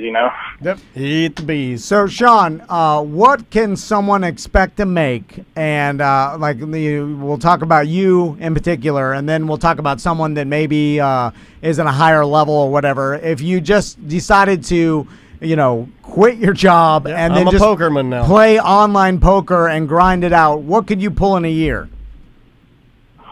Well, it all depends on your bankroll. Depends on how big you want to play. But I think a reasonable expectation would be, God, it's so hard to say, because there are guys that make 6 figures a year every year. I think, honestly, my honest opinion is if the average dad quits their job and plays poker, you should expect to not make a living. Yeah, I've heard this before with sports betting and people trying to do it, and they're like, really, even if you played by the strict rules and you did everything right, and you're making it's just really 30, 40 grand maybe if you're really grinding it out. You're not making. That's livable. It is. If that's what you enjoy doing. But that's an insane amount of work. And then you're like, well, I could have another job and actually work less. But you want to do it. It's one of those things. How does it work when you file your taxes if you've only been gambling for income? No, don't talk about that. Okay. Well, every casino will report, if you in particular. Now, offshore, if you're playing cards or whatever, that becomes a different scenario. I don't know how that works, but if you win a big amount of money in Vegas, they'll report it to the IRS, and then you can. They have to. Yeah. They can take out the money then, or they can give you the whole sum. Right. But they'll tell the IRS hey, we give this guy this much money, so they know. There's no getting away around it. So you'll have to pay taxes. You can't get the money until you sign the tax forms at the casino. Yeah. Okay. That's pretty interesting, Sean. Extremely interesting. And is there in particular like all the offshore accounts, like the Bovadas and the there's a ton of them. Sportsbooks.com. New ones coming up every day. So they're all pretty, because I've been telling people man, it seems to me they're pretty legitimate, and unless you're winning some insane amount of money, and they think you're cheating in some way or have an advantage. Maybe they won't pay, but for all in all, they seem pretty legit, right? I mean, they're legit until they aren't. Like there's been many poker sites in history that, if you remember Black Friday in 2011, like we were playing on these regulated sites, like Full Tilt and Poker Stars and all these, and one day we just woke up and there was that big FBI seal on the website. I remember that. And our money was locked up forever. So I don't like to keep a lot of money online. I usually keep only as much as I need to play with. If I hit a big score, I'll take it off. Yeah, those sites, the reality is it's not illegal to play poker online. What that legislation did was just make it illegal for banks to process those transactions. So now we're getting around it by going through Bitcoin or going through, offshore accounts, wherever, Malta, for example. But it's not illegal to play. It's just they made it tough to process those transactions. I wouldn't, if I was you and you want to, a decent amount online, I try to pull it off as soon as possible because you just don't know what's going to happen. Yeah, and Bitcoin has made it easy. I know that lady was mad that I kept bringing up gambling with the Binance lady. She's like, we do other things but gambling. I'm like, I got a letter from her. You don't understand. Bitcoin has opened up gambling where it made it easily. She understands. She's just trying to make you understand that's not all it's about. I know. I'm just, giving her free advertising. I'm talking about my gambling. I mean, in Tom's defense, the last time I checked, it would be very difficult for me to walk over and go get a chicken finger pub sub with Bitcoin. Yeah. If it were that common, I mean, the gambling, they have made it easy. If I go on the site, it says Bitcoin. Publix don't say Bitcoin, but they do have a picture of the guy who did a sexy dance for your bachelor party holding my groceries in the window. That's true, yeah. So, Sean, Cisco. roundabout, how much have you made? What are we talking a year? Oh, millions. No. This, it's up and down every year. So far this year through November, I've won just over $35,000. That's great. Like $25 is the average buy-in, so I'm basically just $25 over and over and over again. That's the grind. That's great, dude. Yeah, that's good. Yeah, that is. You've reached what I call Sunoco manager level. You gonna take that, man? I was just saying. What, you butter him up with all your gambling questions just to call him Sunoco Sam? Oh man. No, that you don't understand how incredible of a feat that is. Oh yeah. You know what I mean? Yeah. Because this is like to win that much consistently over time. He's an El Cheapo if he's standing. No, you're probably top 5% of players in the world at an ability to win long term. Our podcast is top 95 percentile of all podcasts in the world. But it's not really saying much. But people do need to realize this is the average professional gambler, and you're not making millions here. You're just doing what you love. But he does have good choice because Michelina's is phenomenal. Don't sleep on the pizza rolls. They're good. Hey, thanks. And not having to go to a job is really what's worth more to me than anything. I hate going to work, and so the freedom of not having to do that and being able to work anytime I want is invaluable. Yeah, that's true. Yeah. Can't put a price on that.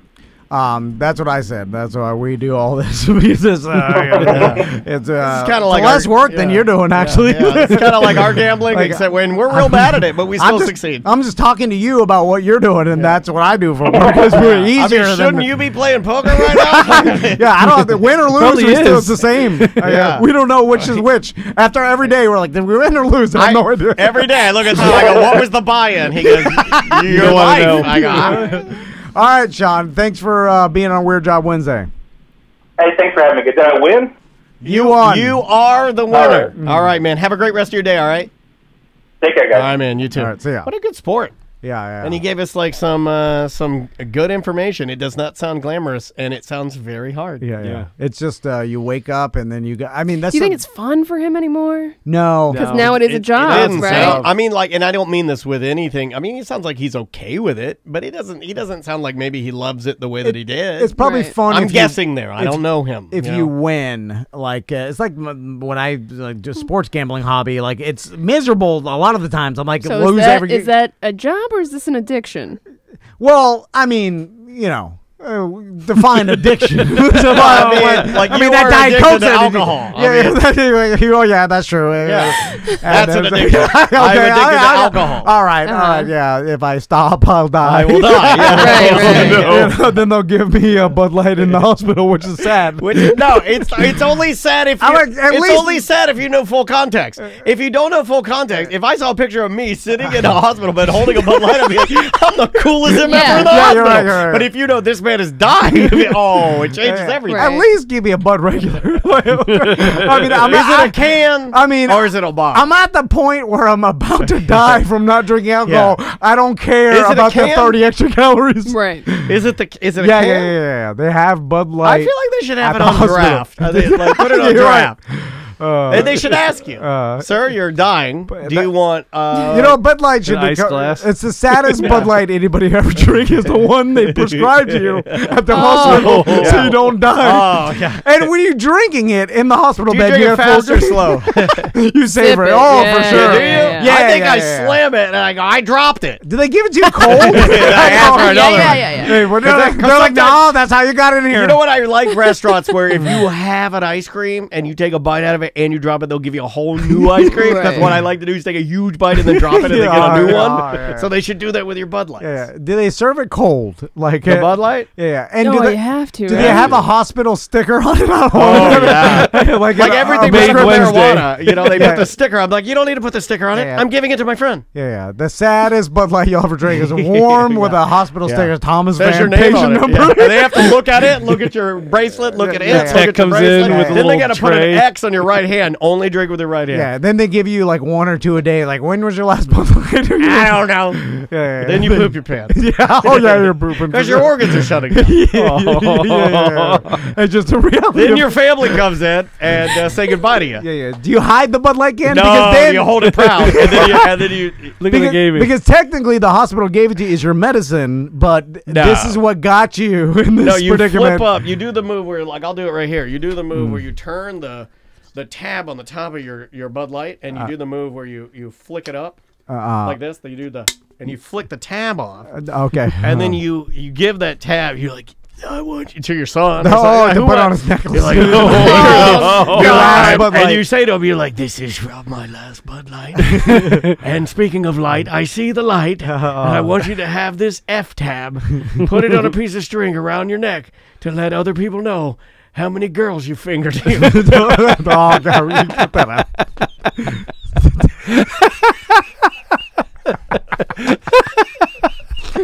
I'm sorry. It was worth it. I'm sorry. You count them, and you're like, Sally, Adriana. You give them names? And this one's Pop. That's his last Bud Light. I know they all look the same, but I know this one. Anyway, bye-bye. Oh, you brought us back? We're supposed to. Back with bye-bye. We'll be right back. Welcome back to A Corporate Time with Tom and Dan. I'm Tom. I am Dan. Samantha's here. Butler's here. And our good friend EJ is still hanging out with us. Yeah. Come on, guys. You had a couple. I didn't mean like still, like we don't want you here. Oh, no. You're trying to get rid of me. That's fine. I'm unwanted, like my family doesn't want me here, so that's fine. Do you know where your family is right now?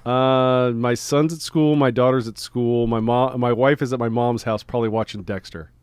No, all right. Wow. Yeah, because the preschool is right next to my mom's house, so she goes to my mom's house instead of going all the way home. It's closer. That makes sense. Yeah. And Dexter is perfect for, whetting your appetite before you pick up a kid at the preschool.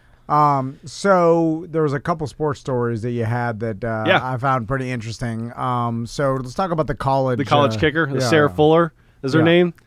Well, Dan was reading about it, how she's getting death threats after she's like the first woman player to play in a Power 5 conference. Well, let's remember my death threat scale because I count these as. I just think it's, but like I'm not sure I understand what people are attempting to do when they say such things. It's mentally ill and is it 13-year-old like firing boys. A gun into the air? Is that what it is? Yeah, it's 13-year-old boys on YouTube or on social media. A lot of these guys are grown-ass men that hold down jobs. Or like trolls. Let's not pretend it's not misogyny. Yeah, it's definitely misogyny. Well, it makes it bad for everything. Misogyny, I mean, this is like when you're like, I wish you would die because you're a woman.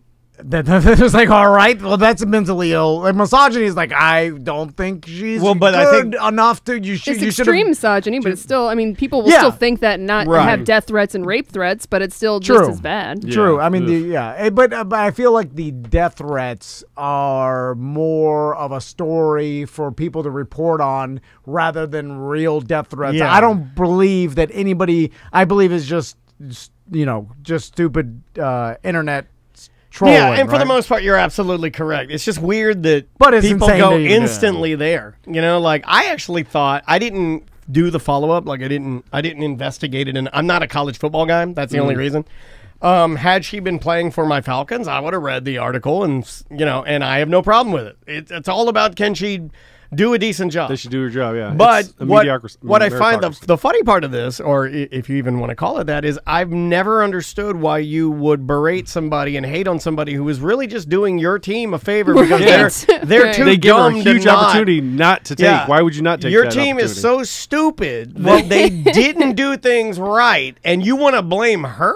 Was it the now there was some speculation that this coach and the story being that he got fired later now the day after she played they fired the coach on Sunday but it seemed like they were going to fire him anyway. I think that was the scenario. And he's like, let me put my name in history by having a woman play. So, hey, the writing's on the wall. I'm on my way out. Hey, here's a good way to put my name down. So do you think people were mad because it wasn't a situation where she tried out with a handful of people and she was the best? It was a stunt. See, is it the Drunky the Bear playing for the Predators scenario? Yeah, but that's not good. Fair, but that's not fair to her also. That makes it even worse. It's not her. It's him. Yeah. Yeah, no. It's nothing. Yeah, she just took the opportunity. Yeah. She's like, "Hey, do you want to do this?" Yes, I do. Taking the spot. Yeah, because of course, no, you can't. You got to death threat that guy then. No, yeah, you can't blame her for definitely taking the opportunity. Was it the first woman in college? A Power 5. There's been other ones that have. I think there was one that played for like a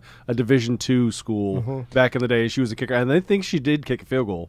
Or an extra point or something like that. And so... I can't remember exactly what it was. How many kicks did she make in the game? Only one, because they lost like 48-0. Yeah, it was real bad. They only had the second half kickoff is what they got to do. Okay, this is Drunky the Bear scenario. Yeah, it's definitely, This is the Rudy of the Drunky the Bear. They're already winning by like 55-0, and then we could put Drunky the Bear in and get -6 yards. I will tell you technically, she didn't kick it backwards. That is true. I'm just saying. She is a goalkeeper for or she's a soccer player. Oh, she's a keeper? She's the goalkeeper. Yeah, that would make sense. I mean, and her team is like the national champion in women's college. Yeah, and I don't even even if she went out there and missed every one of them, this isn't her job. That's my point. Yeah. Well, they kind of had a tryout for her with the soccer coach, and they were kicking field goals, but I was reading the story behind the scenes, and they kind of tested her out, see if she could do it, and she was nailing field goals in the practice facility. Did she actually make a field goal? No, she never got a chance. She never got a chance because the team's so bad. Yeah. They were like 3 and out the whole game. It was like really bad. So that's how bad Vanderbilt's in that division. So when she kicked it off, did she make it to the end zone? No, she didn't make it to the end zone. It was kind of like a squib kick, but I think that was the intention. Like, so there wouldn't be a return. Hold on. Now I'm mad at the coach. He told her to squib it, dude. I looked that part up. No, I understand, but that's why I'm mad at the coach, because you've put her now in a worse scenario where the looks first bad. Girl kicker, you're you like, created this mess. And then she kicks it across the floor. And now I think this guy's a misogynist trying to troll the world. He was just trying to play the best play. I know, but you have to understand how it looks, the optics of it. But that's more misogynistic. I'm going to change the play so it doesn't look like this, even though this kick is better for my team. You are right, technically, but under the guise of what's it going to look like. All the other people watching it, like first woman kicker. Well, that's on them. And then let's have her beat on the back of the end zone. Yeah, but how many dilly-dillies, as Tom loves the term, stood there in front of their TVs with their big fat gut, can't even run, and yelled, "Oh, look, I could have done that." And they didn't even know that she was told to do that. Yeah, that's what I'm saying, because the same people that are that misogynistic that are... They're going to say it anyway. anyway. Well, they're dumb enough to not understand what's going on anyway. Correct. If I was the coach, I'd say, hey, let's do an onside kick with her. It's the equivalent. Do you remember? That would have been the big thing, because that would have been really huge news. I think it was like 2 weeks ago in the NFL that I forgot exactly what team, but a team, because statistically they had the best chance of winning if they ran backwards and scored a safety on themselves, instead of taking the chance of like having a muffed punt or something. You know, it's like they want to kick it off as far as possible. Gotcha. So literally the play was the running back ran backwards into his own end zone, purposely getting a safety. It would be like the first woman running back in that position, and they're like, "Well, this technically we need to do this. Run backwards into your own end zone, and you're putting her, and then everybody's gonna be like, you don't know where she's going." You know, it was like a perfect storm of ignorance. Yeah. Goes to Manu Bull checking in from the Twitch chat room saying you said muff. No. I just want to point it out. Thank you, Manute. That's what you're. You know what? We needed a voice of reason. Manute's my new favorite. Sorry, Norm. Norm is gonna cry. Norman gave me a free We needed a subscription. voice of just true, pure anonymity from the chat room, misogyny. Thank you so much for your muffness. So I've heard like this discussion before about women players in college and in the NFL, and it seems to be the kicker is the most likely scenario that it would happen first, right? Yeah. Because there, you know, least amount of action as far as impact, contact, and that and your size, right? It plays a little bit into it. Like, obviously, you see someone like old Seabass, like, you know, big dude. Like, there's some kickers that are big, and like you put more power behind it. Like, it actually helps if you have weight.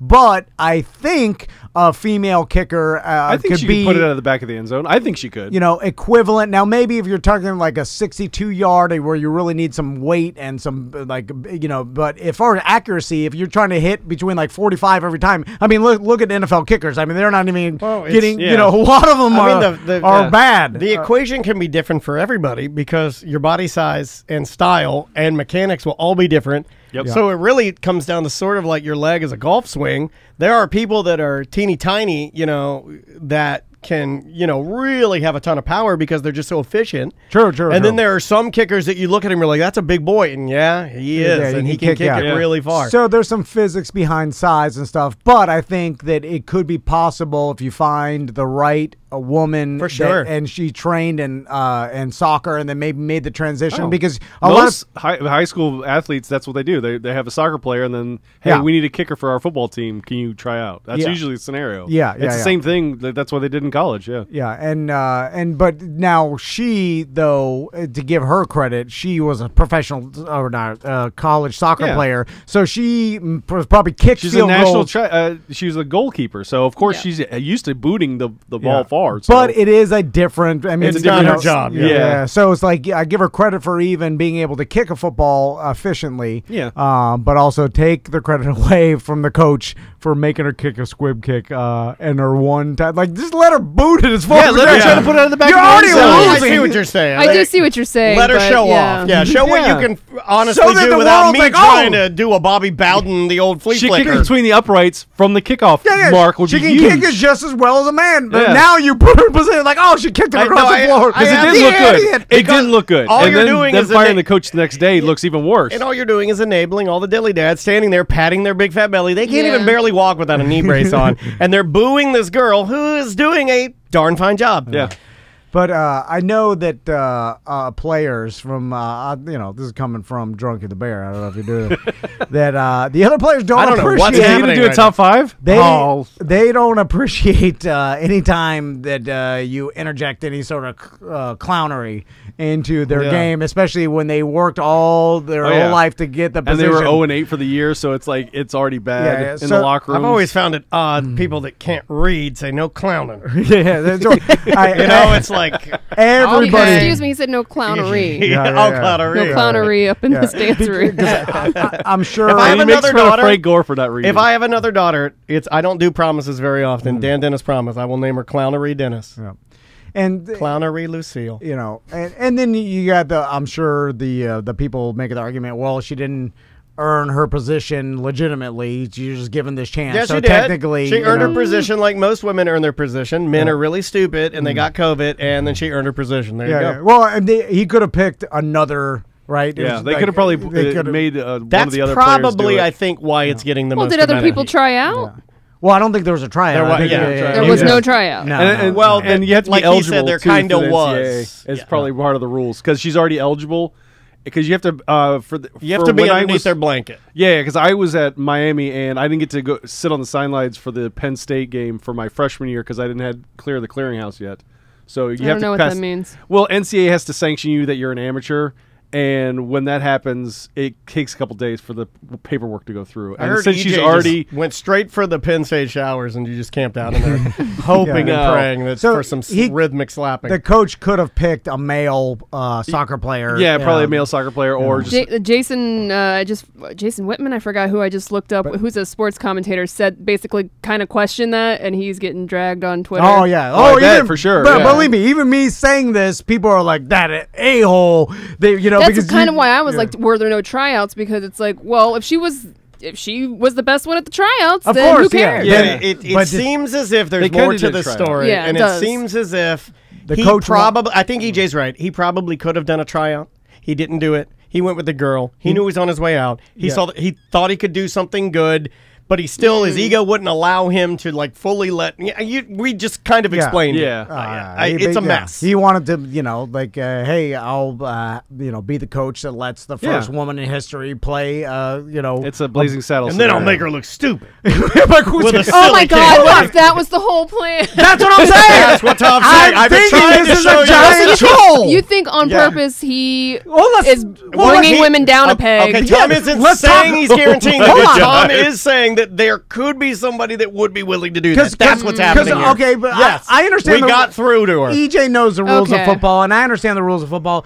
What's the purpose? You also like conspiracies. I'm surprised you didn't jump all over this. I misunderstood, I guess. I knew what he was saying. It's just like I didn't think they would go that far. I didn't know you meant he was being malicious in doing that. I thought dumb was just like, hey, I'll. Well, I don't think is really being malicious by doing this. I think it was just a move that this was the right move at this time. But when you're being killed 43-0, who cares? You might as well let her air it out. Yeah, and also when you squib kick a ball and undermine. I also didn't realize that was the score. So yes, you should have just booted it.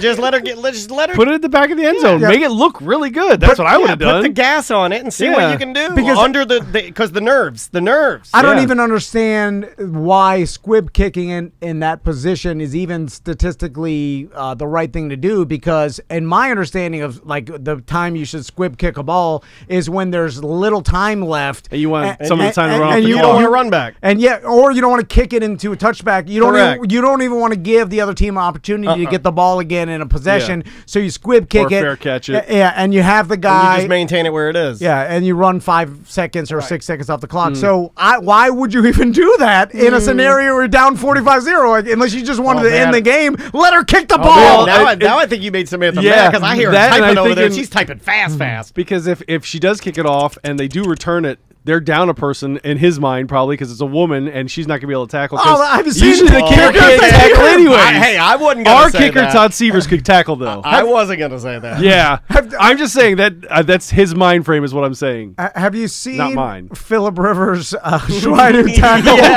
when he got picked off? He fell Tom Brady. Anytime he throws an interception?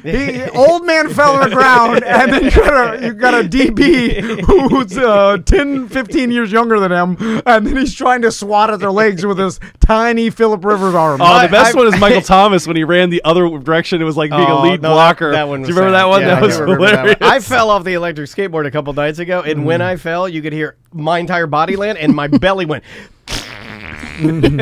Oh man, old man. We'll talk about falling. Should we talk about the fights? Yeah. Talk about the Logan Paul and the Nate Robinson. I was fight. trying to give you an old man segue. Yeah.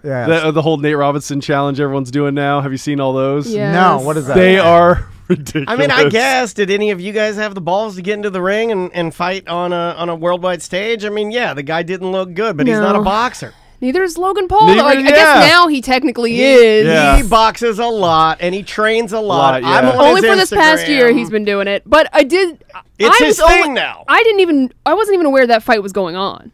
Yeah. I just knew about the Tyson I knew it was the one. undercard. Yeah. I knew. So I did it. Yeah. So when I turned it on, I'm like, Why the hell is Logan Paul boxing Nate Robinson? He's been fighting other YouTubers. Yeah. I feel like it's been longer than a year, Sam, because he fought. Well, according to the commentators when I was watching, they said he's been training for a year. I think maybe now he's he's probably been taking it seriously. He's probably was doing boxing exercise before this, and then like boxing classes. Just well, like no, he's sanctioned now. Like supposedly, from what I have heard. He was doing these little amateur fights again, you know, like you like two guys. I mean, you're allowed to get boxing gloves, and you can do a fight. Yeah. You can go to any boxing gym and then train your way up, and then do a fight. He's kind of into this whole like. Now he's graduating from amateur boxing. Yeah, now he's challenging people. Now he's a professional boxer because he's starting to make money, right? And that's the way it works. So it is my understanding that he wants to stay in boxing and be taken seriously as a boxer. He's a big guy. Man, I wanted him to get knocked out so bad. I think everyone did too. I think everyone did. I don't like even saying that, but I do hate those guys. He's not a good person. No, I don't think they are either. But I think they're into boxing now, and I think they're trying to because think about it, boxing needs some help. I'm a pop-up. I honestly have little understanding who Logan Paul even is. Well, there's Logan, and then there's his brother Jake, and then they're both these like isn't Jake the one that got in trouble for the Suicide Forest? Floppy-haired, good-looking Japanese Suicide Forest, rich Lamborghini sort of rapping douchebags. So they're just YouTubers or social media influencers. Yeah, and so. And I've heard that this guy is like now calling out other celebrities. He called out MMA fighters. He called out Conor McGregor. He said he's going to lay out Conor McGregor. I don't. In a regular boxing match, at least you have the chance to bob and weave and stuff. Yeah. But I think Conor McGregor would beat him just from pure experience. Now, how much more does he weigh? Though that makes a difference too. Oh, this was Jake Paul. Conor McGregor is pretty tiny. Like, what does he fight at? 153. Yeah. So 153 is tiny. Yeah, tiny. Yeah, I'm 163 as I sit now, which means I'm a big fat blob. That'd be like almost two Conor McGregors. Yeah, I'm a blobman comparatively, and I'm only probably less than 10 pounds heavier. So if Logan Paul outweighs him by... Oh, wait, it was Jake Paul. So they both box? Yeah. No, they both box. Yeah, I didn't know that. Yeah, they both box. What's Logan Paul's dimensions? Like, how much is it height? Well, now we're talking about Jake Paul, right? The one that called out McGregor.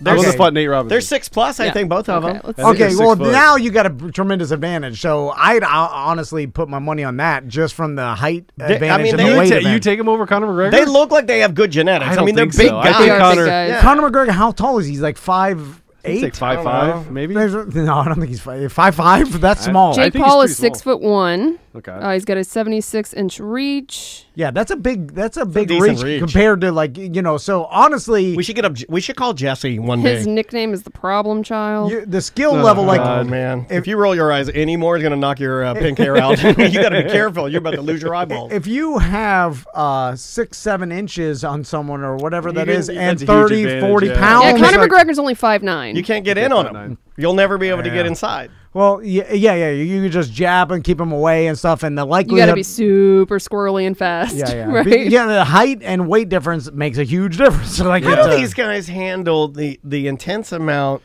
I guess I'm fully trying to understand it without necessarily just being the type of guy that yells, hate. Like, I hate these guys. And I'm just looking at the chat room, and just everybody's like, I dislike these guys, douchebags, hate. And I'm like, how do they even manage that?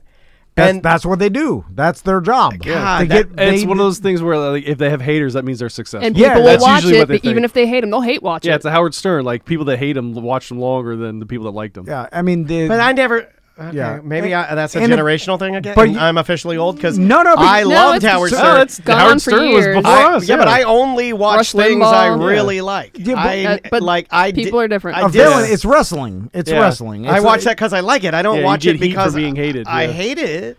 Yeah, I've never been the type of person to sit down and I guess like I don't know, like your anger watching something like hate watch. I just don't think I can wrap my brain on that because I don't have a lot of time as it is. So I got to do stuff I like. Remember that Survivor guy? What was his name? Yes. Like, Johnny Fairplay. Yeah. He made his living off of like people not liking him, like playing the heel. He got his teeth knocked out. It's like Omarosa, like all these people that do stuff just to be hated. And think about it. what's the more interesting thing? A guy that you don't like, especially like you were saying, wrestling. Yeah, the bad guys are more interesting than the good guys. What's a shame is I could do this because I literally don't care what anybody thinks. I think you could do that. I think you could be too lazy. He also can't be mean though. You can't be mean to people. No, He can be fake mean though. Yeah, No, but it's he too can't. awkward. If I could do it on the show, but anything outside, That's when what I I'm was saying. like, Yeah, Neither of I don't us. wanna- Yeah, Tom's really nice to Here's me a- off the air. here's a Like, fun- on air. Oh, he's merciless. Here's a fun fact. Neither of us are really good at being like honestly mean. On the show, we can be revolting to each other. But we can yell at jokingly, jokingly. yeah. We can do it all day long. But I don't think a lot of the listeners. I think sometimes they think that you're actually like when you guys are mean to Seth, they probably think you're serious. Oh yeah, well I would. Well, you have to. They, Right. they need to. gotta if they sell knew- Yeah. Can I be honest If it with you? sounded fake, they'd be like, man, "That's this is gonna be. stupid." Is it? Yeah. What day is this for? Is this for Wednesday or Thursday? This is Tuesday. I'm It's doing a hot take. When Hot you take Tuesday. When you mess with Seth, because I'm sensitive like him and I'm a hypochondriac like him, Uh. it rattles me more than any other bit you've Yeah. ever It done. It makes me laugh. It's- I know it- that. That's why I do it. It's my straight talk. It really is. Because I'm like, is he gonna not want to come in here anymore? I like it. Like I don't know. No, because I know Seth's ego. There's nothing that will stop him. It makes me uncomfortable. attention- He's like, I if need any- attention. Yeah, Yep. any attention Now I or know. accolade doesn't matter. Bad, good. He leaves here, he forgets. He's like goldfish.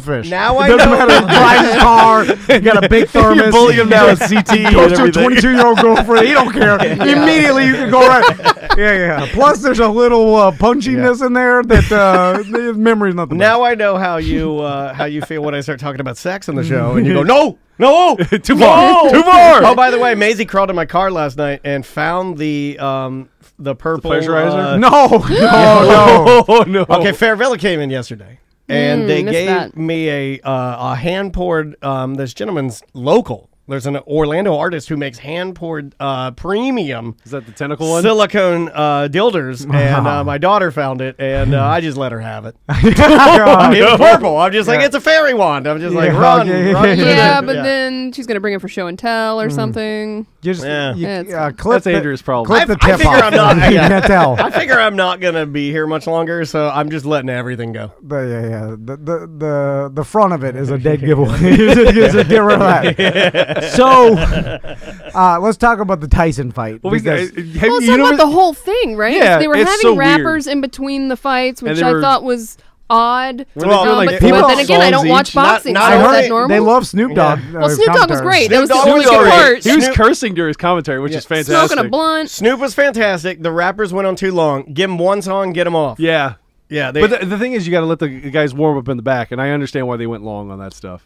that's true. I'd rather just show Yeah. me the interviews of Yeah. like behind the talk to scenes other stuff people. like they've Like, done show me their before. I training, don't yeah, want to watch. montages. Yeah, or just go around and have Snoop just do crowd work because he could do it. I don't know yeah. that there was a crowd.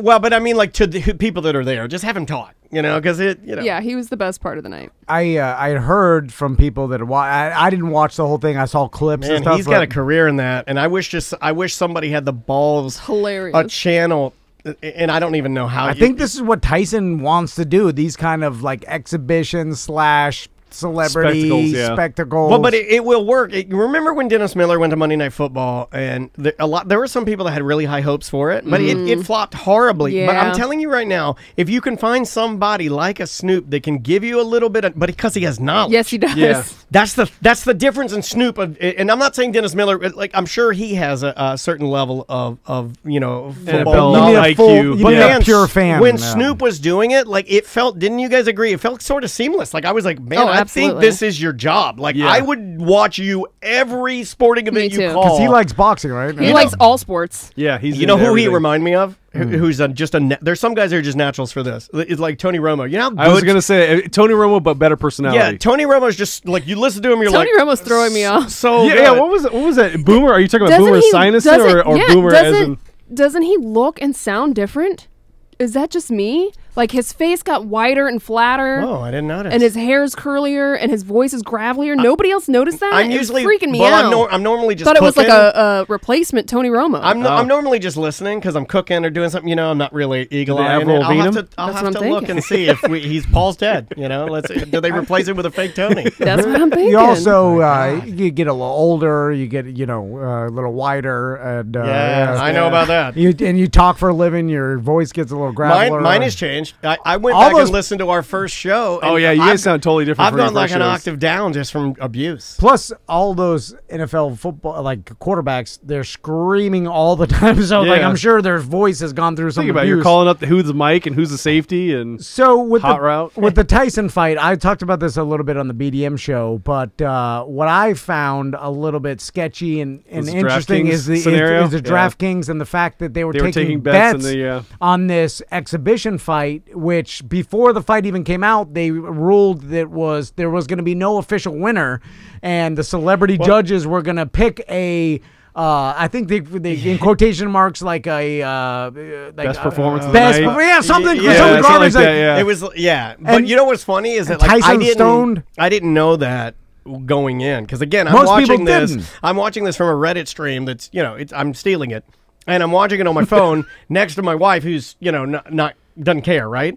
When that came on, I started laughing because I didn't know that. I'm like, oh, so why am I even watching this? Right. I'm like, all right, great. I think everybody kind of just knew of the no knockout thing. Yeah. But I don't think anyone was really talking about that there wasn't going to be a official winner. Now, I definitely didn't know that. No, I didn't know that. Now, then official in the fact that it was going to be somehow certified or well, we had reported it was sanctioned. And that's our fault. But that's what it said in the article. I know, I'm not blaming you. I'm just saying I think we read the article and somebody messed up, because that's exactly what we read, and I had the same article you had. Secondhand. And apparently, it wasn't planned to be a draw. Like they said, or at least they reported that I call shenanigans. The celebrities could have, because people were saying that other people that were just scoring the fight from home, they said Tyson was by far the winner. Now this happens in boxing matches all the time, and since they're celebrity judges, my boxing buddy said Tyson was the winner. But I don't know anything about boxing. Look at the post interview. Freaking Jones is holding his ribs because they hurt so much because Tyson laid him out a couple times. Jones had boobs, man boobs,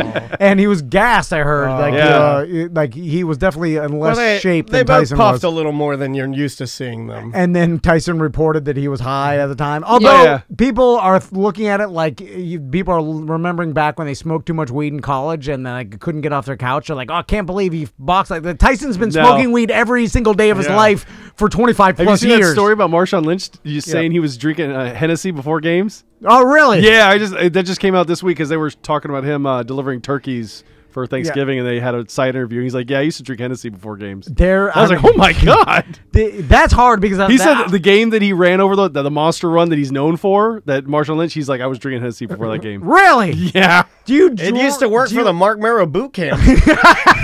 I would get I will say, I feel bad telling this story. This is a bad story. We used to go to positive thinking. That's positive. No, this is a true story. I don't like telling it, but we have so much stuff on Tom, he might as well get one OB. Yeah, because we used to go to these boot camps, and they were hard. Any of these. I don't know if you ever done. They're pretty hard. You're doing planks and all these different body weights. Athlete. I'm a pigman. You're going push-ups. You're doing burpees, and elbows back to elbows. Yeah, plank. Dude, you're winded. You're and then gassed. you go up, down, do a burpee, do a plank, do the spot drill. Daniel showed up. Cronked one day. I couldn't stand up. Lean on the wall. And then he did the whole thing. I'm like, how? I'm I got a story. I got a story about that. I get in my car. I could not work and I start driving home and I pull over, puking on the side of I-4 for 35 minutes. I'm just spray puking everywhere. Oh my god! Why'd you even show up? I don't know.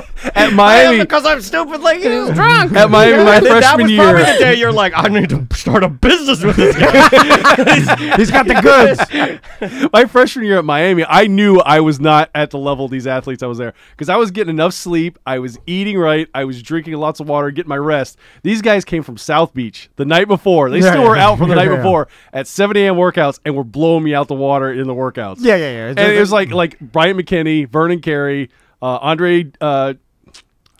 what's it? Andre Johnson? Andre Johnson and Clinton Portis. Yeah. Just destroying me in workouts. They're superior athletes and just, and it wasn't even fair. If DK Metcalf decided to only eat Big Macs for till the end of the season, we're going to tackle and pull up 18-pack, you're like, what? It doesn't matter. Not fair. He can eat whatever the hell he wants. You probably stop working out. That's ridiculous. But they were coming straight from the club. I'm like, God. And you could smell it on them, too, because they were doing squats, so you could smell the alcohol just sweating out of them. I mean, like, imagine how good you'd be if you only just if they'd have done what I did. Oh, it would have been. But we probably would have never lost a game. The whole time I was there. At their age, it probably doesn't even matter. No, it's like the alcohol, the bad eating. My daughter right now, I just give her candy right now, and I don't brush her teeth. I let them fall out. Look, this is right now. I feel like it's like when you leave that little piece of plastic on the area on your DVD player or VCR that covers the monitor, where the time is. Yeah. You leave that on there so it can get dropped and stuff, and then eventually you peel it off. Now it's real. Now it's good. When she gets adult teeth. Now we gotta go time. Like Krista, one time I was making Tommy an egg sandwich, and then she's like, "Don't make him an egg sandwich. He's gonna eat a sandwich for lunch. It's too much bread." I'm like, "Too much bread?"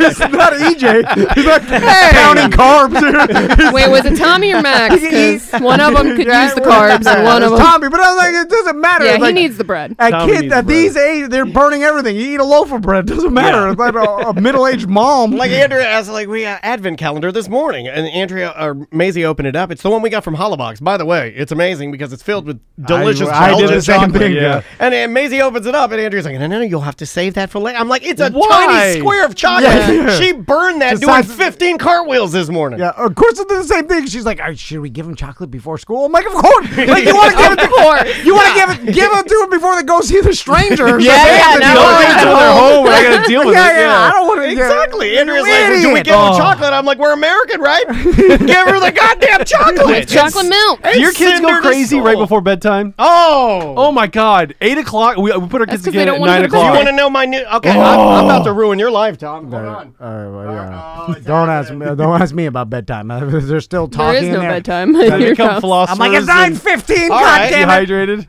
I'm like, my business partner's asleep. I try to go to sleep, but every night, right when I'm trying to go to sleep early, my daughter comes in with her own boombox that she found that her mom gave her, playing this.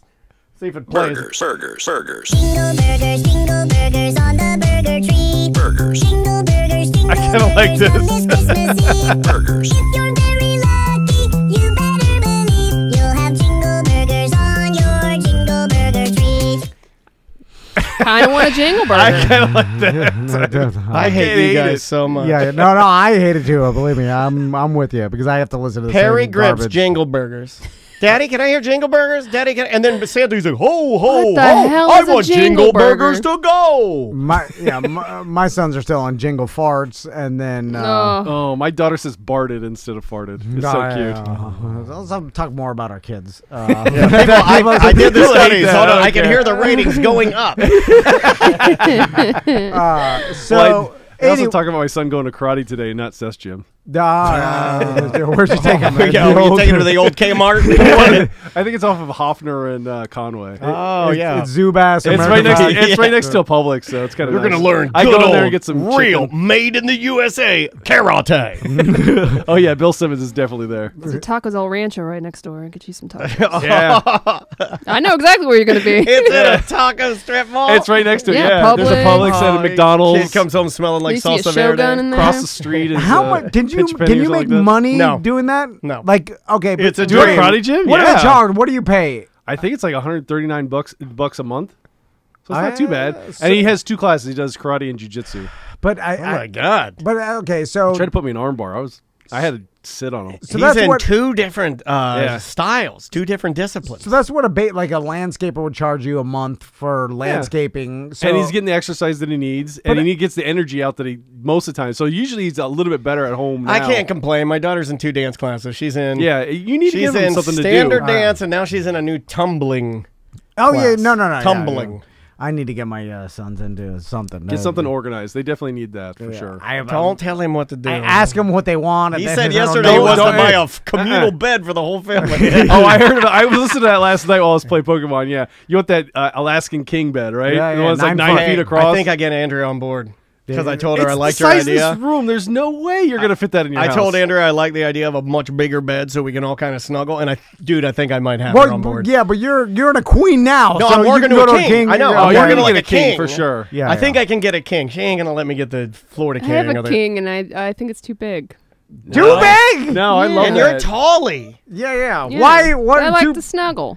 I like to snuggle too. God. My wife has built a wall of pillows between us. Yeah, so yeah. I mean, oh my God, that's disgusting. the Donald Trump of our bed. Oh, you're the ice king. Okay, if your bed's 100 yards long, if you snuggle in the 50-yard line, yeah, but then there's too much space, and then I says. lose space in my room. Well, then when you I'm can not avoid the wet sleeping spot on it. too. That's the other thing about it. I want to get you into my George God. on the 50-yard Well, line. it's true. the wet spot. Yeah, that gets smaller and smaller. Oh, you're done. And then eventually you have to bring your own wet spot.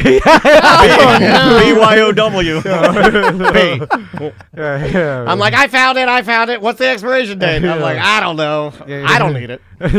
Dusty. Oh my God. You know what? I'll just go to the bathroom. What year is this? All right. Oh, roller and flower, aim for the sand spot. Adios. No, we should go the whole time and then just split this damn one again. let's go straight into who's porking. Okay. Never been done before. Unconventional. We have never done this before. What's the point of like leaving and coming back? Oh. I gave the wrong one. I almost gave the wrong one. I could care less if anybody listens to the terrestrial radio commercials. Wow. I make nothing off those. Don't Tom listen to says he makes nothing on the commercial, so he doesn't care. Well, the one when he gets real saying things like this, it just makes Dan lose more of his hair. He says, I'm the crazy one, but I just go home and complain about him to my mom. And by mom, I mean my wife. That's how it works when you get old. It just all runs together. We love Porky, yeah! we do get paid by Porky's Barbecue, so I care about them. Use Porky's Barbecue and a Popka. Get them Christmas. Oh. Get them Christmas hams. Yep. Christmas hands. Wake up in the middle of the night with them. Go get Christmas ham. smoked ham, smoked turkey. Get the full one. Just give them a call. What, Order you can it. get a half one? I don't know. I don't think you Don't can. give out misinformation. Yeah, you're really don't Porky. going Don't rogue. Sponsors. Stop him. Go in there and ask them, get yourself an XL. An XL? What are you talking about? I don't know, made it up. Just go with it, Steve. Yeah, I don't know exactly. Make a new product for me. I don't know what they offer, but you know what Wow. they got it. You can figure it out. They got the meats. Oh, that's Arby's. Oh, God, I'm sued. They're suing us. So, It should be an apple with a bite taken out of it. I'm sorry. What? so this weekend, you guys familiar with Tekashi 6ix9ine, right? Snitch. Okay, The rapper? I'm gonna do another hot take. He rolled an album out when he got out of jail. I want to say a month ago, 2 months ago, something like that. And I didn't think it was that bad. Not that bad. I mean, Haven't listened to it. I'm not gonna listen to it, but I listened to it. I'm like, it's as good as every other rapper that. I hear that it's just not. It's a thing. Also, every time I hit the 69 board, I'm like, I know that. They got Tom. He's like, Tekashi 69. Yeah. Well, he was celebrating his girlfriend Jade's birthday this Sunday. They went to a strip club. how old is his girlfriend? I don't know. I had to have to look that up. She is an Instagram model, so she's of age. So she's of age, at least. hopefully. But if you'll remember, Tekashi 6ix9ine did get out of prison early on his sentence because he quoted that he had deep concerns about contracting COVID-19 because he has asthma and other underlying health issues. So there's a lot of uproar because here he is in a Miami strip club. Yeah. Just a couple months later, not Madonna's? worried about COVID at all. I like Madonna's anybody more that's mad, like, than I can't believe he lied to get out of Exactly. jail. Look at him. yeah. No offense to Tekashi 69, Well, I but mean- his name is Tekashi 69. Even if you never even saw He him. has rainbow skittle teeth, right? Yeah. Tekashi 69 lied to get out of prison. Does that shock anybody? I mean, his teeth are Anybody. painted like clown, right? Like it's clown teeth. Yeah, and his hair. Also, yeah. So he would. Oh, he did grow. We were talking about. Did he grow a beard? House of Fades. He grew the little thin mustache. gable? across- Oh, yeah, the gable. He got the gable. So, Can we I get- thought he got out of jail by snitching, and that's why everybody hated No, him. I mean, he I think was he going to commuted jail, his but he got sentence. less Yeah. time because he okay. snitched. But then he got even less time because he was afraid he was going to get COVID, Just and then so he you was at a guys strip know, club. And I think it's good to do these type of things on air. I would never snitch on you. Oh, I God. Or appreciate switch. that. So, But I've I never didn't switched know. it. I didn't realize that strip clubs were open right now during these times. Yeah, but they got to wear a bottom mask. Nobody was wearing any masks in this video. Oh, really? It depends on where you are. Miami. They're Miami. So Oh, yeah. It's like Madonna's. Open as hell. You know, it might. Okay, Miami. hold on a second. It might improve day shift if the girls had to keep a mask on, but were fully nude. Right. They're not coughing with their bottom. Yeah. Bottom X. I wrote that. I guess I didn't say it.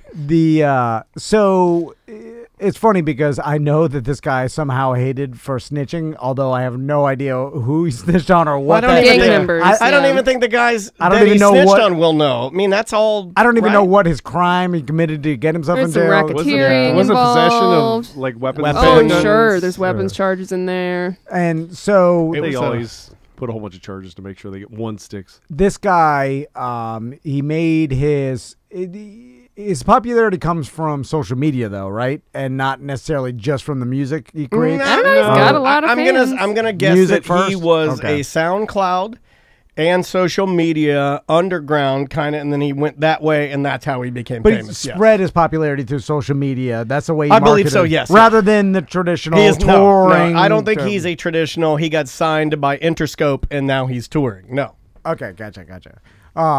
So that's what you're asking, right? Yeah. So he went to the strip club. People saw him With, quote, 2 human-sized garbage bags full of singles. All right. Well, now I like him. That's funny. So Garbage bags of singles. Yeah. Human sized. he's in a bad position, old Tekashi, because like normally a guy that he's hated for snitching on people. I'm sure the people he snitched on, I mean, probably run with a tough crowd that maybe wants to kill you or harm you in some way. And then you got the fact that you lied to get out of prison and you shouldn't be in crowded areas if that was your excuse to get out early because of COVID. But you have to make your living posting your life on social media, so there's no way around catch-22. posting everything you do, which of course is going to be criticized by everybody. Also, tell everybody that wants to murder you where you are at all times. So it's like the only person that can succeed in doing that is a dumb person, and I believe we got the right man. Yeah. Because I think we did. Think about in any other scenario, like you snitch on someone to get less time, right? And you lie to get out of prison. It's a lay low scenario, but your entire job and existence is to not lay low. Don't forget, like 2 months ago, he just OD'd on diet pills. You guys remember that? What was he got hospitalized on for diet that. pills? Yeah, that's what he God. claimed, right? He claimed it was diet pills. Yeah, right. Maybe it's been Well, I tell my wife a lot of things. Some kind of meth or something. Yeah. I took 40 healthy drum.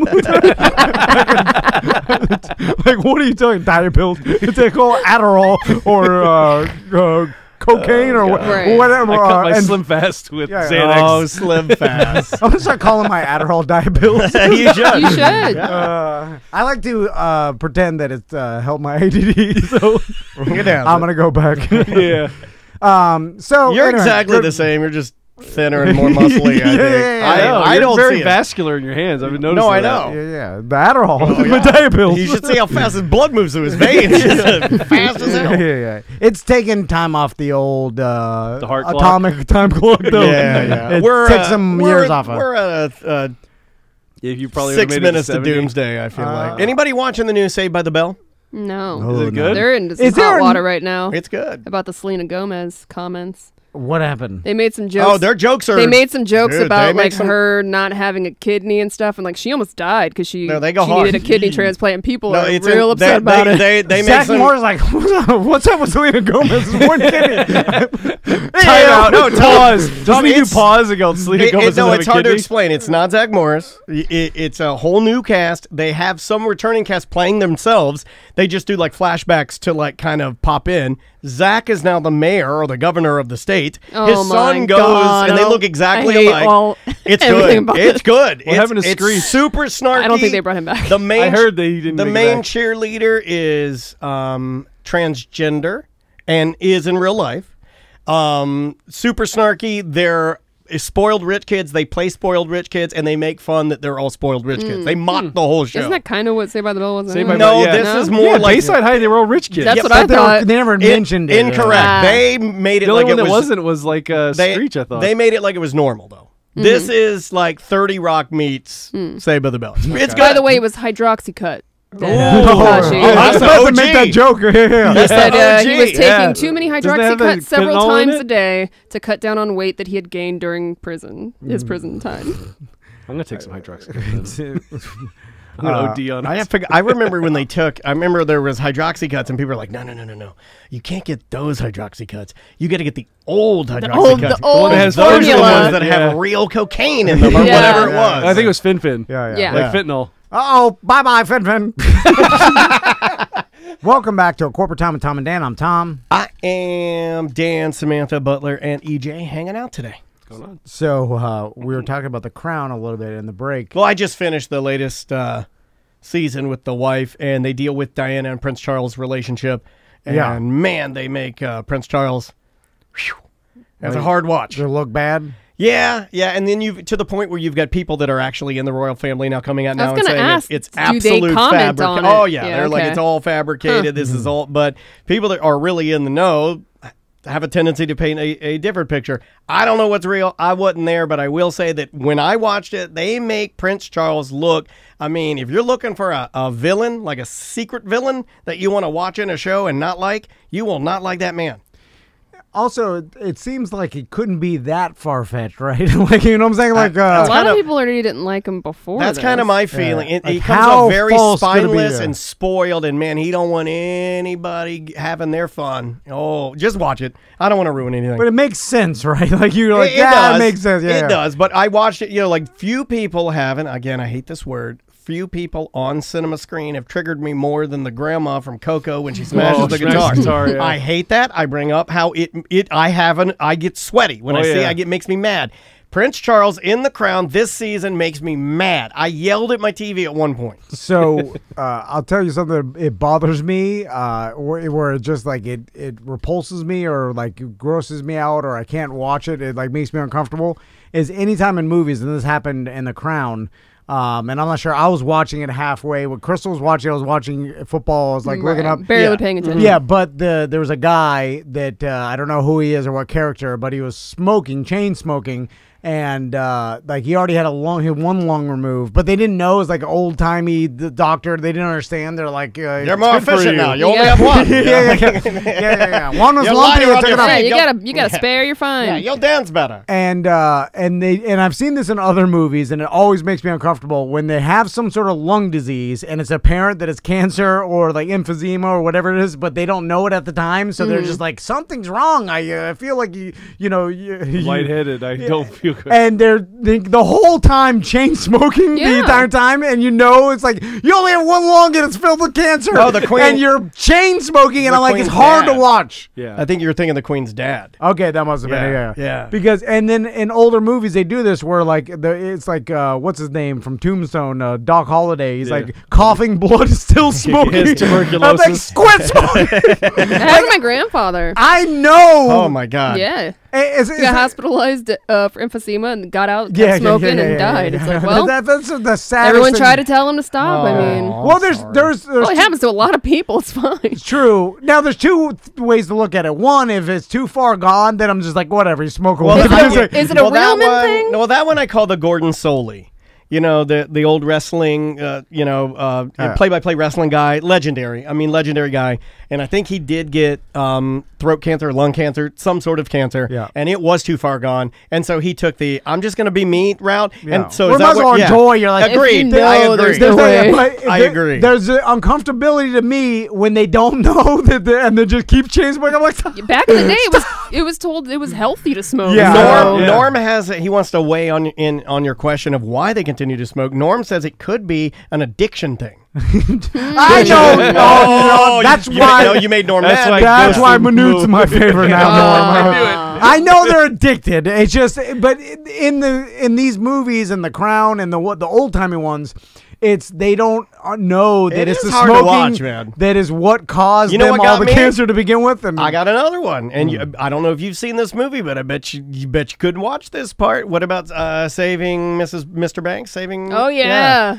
I mean, that is Walt Disney choo-choo down the track. Chugga choo-choo. I mean, he is coughing into the... Oh, he is a Mickey. If he's not Mickey Mouse and he's smoking a cigarette. Yeah. Like, when I see people chain smoke like that, it's repulsive. But when someone's smoking like... Did you think that with me?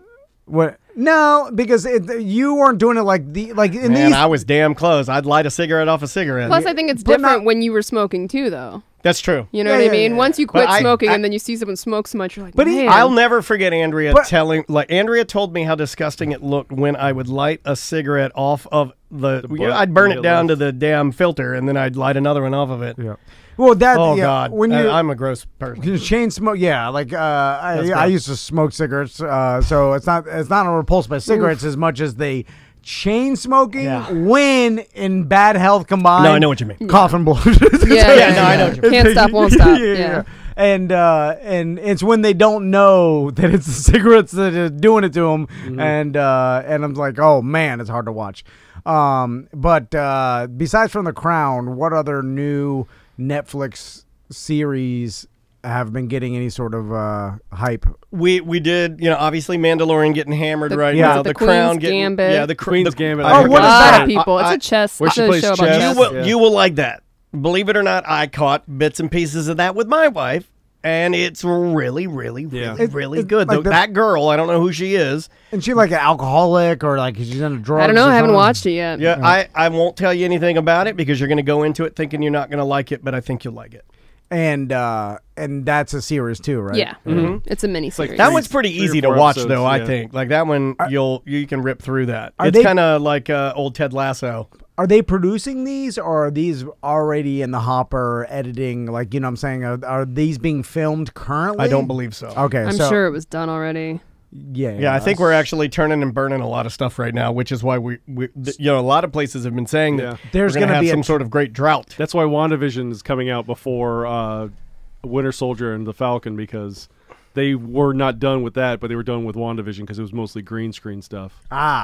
So you think the great drought, because there's going to be a disruption in the production line, and that seems going to be in 2021, right? Like we're going to have, that's when all of 2020 is going to catch up to where we're not going to have any new stuff 2021. Yeah, I think that's why we're getting a lot of these weird dumb shows like The Masked Dancer. Oh God! You know what I mean? That one makes my husband the most mad. Well, I know, and I'm gonna watch that one. You are? Yeah, just so I can report to him. I feel like it's my duty. Somebody's gonna watch it. Well, those any show you could film, America's Funniest Home Videos, any show you could film with a limited crew and be safe. Well, but a lot of them are being safe. I mean, didn't somebody just die on the set of Wipeout? USA's Wipeout? Oh, I don't know. I believe USA bought that show. They had The Miz from WWE. He was the commentator. I watched it, and they'd pair it on the back end of WWE because WWE is, I still say, out of any of the pandemic programming, they've done the best of pivoting with making their crowd look, their packaging looks very nice. But I think somebody died on the set of Wipeout, and I'm like, oh, well, there goes that cheap fun show. Yeah, that you're like. right. Is that what happened? I didn't. I just saw a headline. Like it was COVID, or was it someone doing a course? I think that somebody did the course. Somebody did the course. So I will. Okay, I haven't. That's really sad. I haven't heard the story, and it's sad.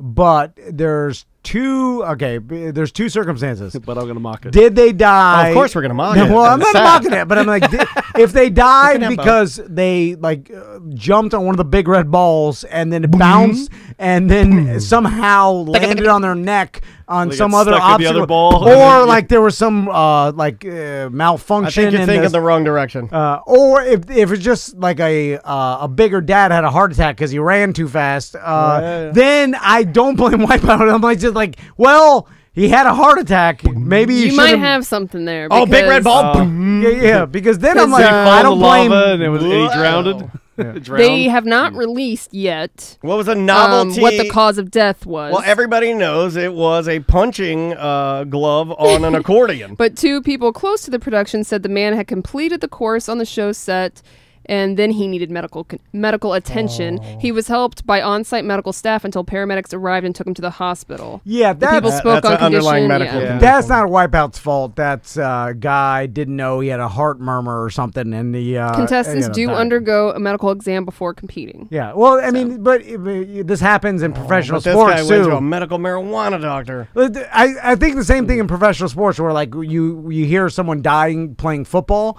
And then when you hear that, you think, oh, he got his neck broken from a hit. And then it's usually he had an underlying heart condition that didn't get caught. That used to happen a lot more, if you'll remember before. But there's a difference. Before we put so much, and we always did, but before we put as much emphasis on the heart as we do now, I remember back in the 90s when you'd hear a lot about certain basketball players that maybe had a heart defect that ran in their family and they just collapsed on the court. That happened in kids sports a lot, which is super sad. Well, now we're able to screen it a lot more. Yeah, like now, especially in Orlando. I mean, we get a lot of really good heart doctors around here that do a lot of really great work. I think now, to be clear to play sports, they check for certain, like, I know, like, I may be wrong about this, but certain, like, sickle cell traits can lead to certain heart problems. You know what I'm saying? And they check for things that they've now learned that, like, this person shouldn't be like playing. A predisposition to, sure. Also, we've learned more about caffeine and hydration, and like, I mean, EJ. That's why you and I drink at least 12 to 16 Diet Mountain Dews a day. Dude, when EJ was playing Pop Warner football in the Never 90s, played Pop Warner. You didn't? No. Did you play high school? Just high school, yeah. But in high school, that was the days where it was like, don't drink water. You have for gays. No. I will tell you. Thanks for asking on my point. I will tell me about it. Cypress Creek, we took care of our athletes. Let me help you. We made sure we were hydrated. At good old DeLand Parks and Recreation, where we played across the street from Skydive DeLand, where we watched people fall from the sky and die. When we'd play, they'd say halftime, and you'd run over to a fat dad who would open up the back of his Chevy Tahoe, and he'd hand you an ice cold full fat Sprite. Oh, yeah, a 2-liter. Clear, it's like it looks like water, and you drink an entire 2-liter of Sprite, and then you'd go right back out. Nothing teeth better just for foaming, you. Just frothing. I remember when I was playing Pop Warner football, and there was like a monsoon one time, and all the fire ants, just because they don't like water, they float on top. And the coaches were like, "You gotta play." I mean, we were playing 50-pounders, so I don't swim in the ants. My sons are 50 pounds, so like I may have been 7 or something. Yeah. Oh my God! You know what? Your concussion started early. I didn't realize. I didn't even know you played football when you were a kid. You didn't know he fell out of his mom onto his head. I didn't know that. Just boom. And that time we used to do those drills where you lay down on your back head to head, and then you have to get up real fast and then try to hit each other, and then. So you should make your sons do that tonight. All the kids had like I'm thinking about my son's allergy, like he died, he could die. Right there, and then none of the coaches were. I mean, they were literally calling us F words for gays. Like 7 years old. I left Skydive DeLand practice facility in an ambulance 3 times. Yeah, for ambulance. 3 times, and I wasn't even one of the best players. I was too little. Oh yeah, that for sure. Coach yelled, "Oh, the M word got an ant allergy again." We knew it. He's an R word. Look for the lights. He's an M word R word. He's an M word R word P word. Let's be honest. And he won't amount to the S word. He's an MRP. It's an MRP. Won't amount to S. It's a different time. It really was. Oh my God! You know what? When people say it was a better time, it really was not. No, I'm just that's the whole joke. Yeah, I just want to make sure everybody knows that I like it now. I'm good. They're better for killing kids if you want. Under that category, like, what's the best time for killing kids? Is this time? It was the sweet spot. I mean, it's the best time for parents, right? Because you can kind of do whatever you want. You do nothing. Yeah, you could neglect your children. You could beat your children. As long as you didn't kill them. I got that was the and even sometimes that was neglect. They're like, latchkey kids like crazy. I got something that happened to me yesterday. I want to throw it at you guys and see if you think I did the right thing, or if you think I should have minded my business. I'm walking into a superstore type place at Walmart, and I don't even know why I do that. I'm going to Walmart, and I'm going in there to get some stuff, there. and I love going there. I really do love it. It's the worst hellhole. It is. But what do you think I saw in the parking lot? A fighting parents. Yeah, I know it could be anything. Yeah. Dog in a car, windows up. Oh yeah. It's hot. I'm sorry. This is yesterday. Person in the car. No, person in the car getting ready to get out of the car. Person gets out of the car, shuts the door, and I just kind of stand there and I just kind of put my phone in my hand, and I just kind of look over at them, and I'm just like, kind of letting them know with my eyes, because you have a mask on. Right. You know, and I'm kind of letting them know that I see that they have their dog, and then I see them put all the windows down, and then they lock the car, and then they go in. Is that good now?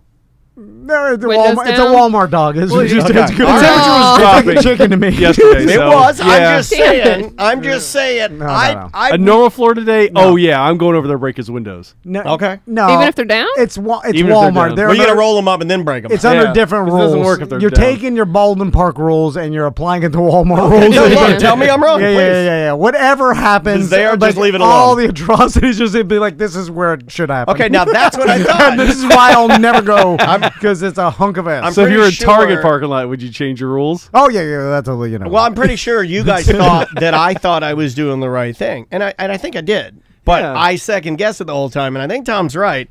Not to backtrack, but I probably should have just minded my business and let the dog stay in there, not stay in there, whatever. It's a Walmart dog. It likes the heat. Yeah. The hotter the better. They are. It's like the opposite of an Alaskan Husky or something. If you gave that dog like pure RO water, die. You can't. Not used to it. It's like it'd look at me and it'd be like, Capri Sun? I'd be like, it's here you go. Changing an old truck's transmission fluid. Just leave it alone. I love Walmart though, man, because I'll tell you why I like it. Because I can find everything I need. That's why I like it. Yeah. My God. It's so bad. I love it. Where are you going to go to get what you need sometimes? Like all in one place. Stores? There are certain things what that you can only... Tell me what I need. I'll tell you where to go. There's certain things you can only get there. There's certain brands that only they have. The worst ones? No, I know. They're not. Because I need to go get the worst. They have name brand stuff at Walmart. No, I know, but they have. I'm just saying they have name brand stuff other places where you don't have to deal with the Walmart. They don't carry these specific type of bagels and pancakes. That's what I just get delivered. I want Totino's pizza rolls. I want they get that at Publix. I want it at Publix. I'm not done. Let me give you my list of stuff I was going to buy from Walmart. It's better than Walmart. I'm going to get Aldi. I don't go to Aldi. No, it's way better. I will not set foot in there because they make Aldi's you way pay for the cart. Screw that. And then don't they put all your groceries in a goddamn cardboard box? I don't want that. No, you can bring your own bags or you can buy bags. I'm not buying bags. You give me bags. You're lucky I'm setting foot in this hellhole. I will stand on Aldi Hill. It's way better than Walmart. Yes, it is. I'm with Samantha. Okay, fine. You guys go to Aldi, and then when you need a goldfish, by the way, but Walmart does have more name brands than Aldi. You know, and then if you need some fish hooks and you need a tire for your crappy truck, where you gonna go? You can't go to Aldi. Me and Samantha, we've been in the trenches for a long time. We know there are people. It is not Trader Joe's. It is the Trader Joe's company, and everybody swears on their cheese. Like, get the Advent calendar. I got 2 of those Aldi Advent calendars with cheese in them last year, and they're hunks of crap. And all the cheese in there sucks. They gave me 15 habanero Goudas. Daniel's doing the road. 15. Daniel's doing the Rose and Titanic. He's going down to the bottom. I'm not doing the Rose. Third class passenger. You want me to take my clothes off? He's like, ooh, this is interesting. They live in hay. Me and Samantha, we were like, this place sucks. Yeah. Get me the hell out of here. I never want to be here again. Daniel's rosing it up. Lived too much of my life in a Walmart. I don't want to get painted in an Aldi parking lot like one of your French girls. I hate all of those. I like Walmart because I enjoy that it has toys and it has electronics. And then while I'm doing and getting the brands, Target has it. Target I like Target too. Right, Walmart's bigger. Walmart does have a bigger selection. It's way bigger. I'm not saying it's a better store. I'm just saying. I never said that. I just said I like going there. Yeah, I hate going there. I know it's a hunk of trash. Yeah, there's certain times you can go to Walmart though. I literally hate going to Walmart, so now I just signed up for the yearly deliver it to my house because I can still get the same stuff I want, and I just don't have to step foot in there. You walk into Walmart, you're like, every single person here either owes child support or is on child support. Is it like going to? And that's fine. I'm just saying that's what you're getting. It's like that old cartoon, the Showbiz Pizza. Is that what Walmart is like? Why does everyone have leather hats on? Leather hat? Wait, Indiana Jones? Where are you? You're going to the one at Kissimmee. That's where you're going. And you're the employees of Castleberry. That one I can hit a golf ball to, and I see it over the wall. It's Castleberry, though. Yeah, you got the Castleberry Walmart does have a high concentration concentration of fat crocodile Dundees. I didn't realize that. Every employee. Now I kind of want to go. Yeah, we'll go. I'll go with you. Every I went to employee one on hates- Sand Lake. They hate their lives and they don't want to be there, and they're just standing there like, oh my God, it's misery here. It is pure misery with a bunch of corporate garbage. Yeah, there's a McDonald's and then Subway. People getting tested for HPV right now. Yep. And then getting they got the glasses. Like, you're sitting and they're testing your blood sugar because you got diabetes. You're looking at McDonald's. You can smell it. It's like, God, this place sucks. Check for vision. It's horrible. It's the worst. It's real life. Wally. Your glasses there? Is that where you get Walmart? This is the corporation that will turn us into Wally, right? We all understand it. It's called the Waltons. It's so damn close. I like to go into the plant section and breathe deep. Get some garden center. Garden center. The garden. They usually have the let me bikes tell and you. they have the Garden go-karts in there. They got the There's worst go-karts at Walmart. How do you not like They that? always got an old lady in the garden center, and she's mad. She's always got one of those air conditioners. It's not an air conditioner. It's just they fill it up with water, and it blows cold air. Cool air on her, and she's pissed as hell. Mad. Why you bring your groceries in the garden center? Yeah, well, because I know you're alone in here, and I know there's nobody else in this line. You know what's buying your crappy plants that Tom told me not to buy. It's like nobody in or around the camping section has ever been camping. They know nothing about fishing. They go, why do you even sell this? Well, they know a decent amount about guns, though. Let's be honest. Yeah, guns they got. Yeah. They can buy There's good guns. usually one old man back there who's the gun guy. It's definitely that Chappelle skit when he's talking about, do you want to shoot birds or deer? That is a good bit. Anyway, we have to take a break. We'll be right. Fin. Bye-bye.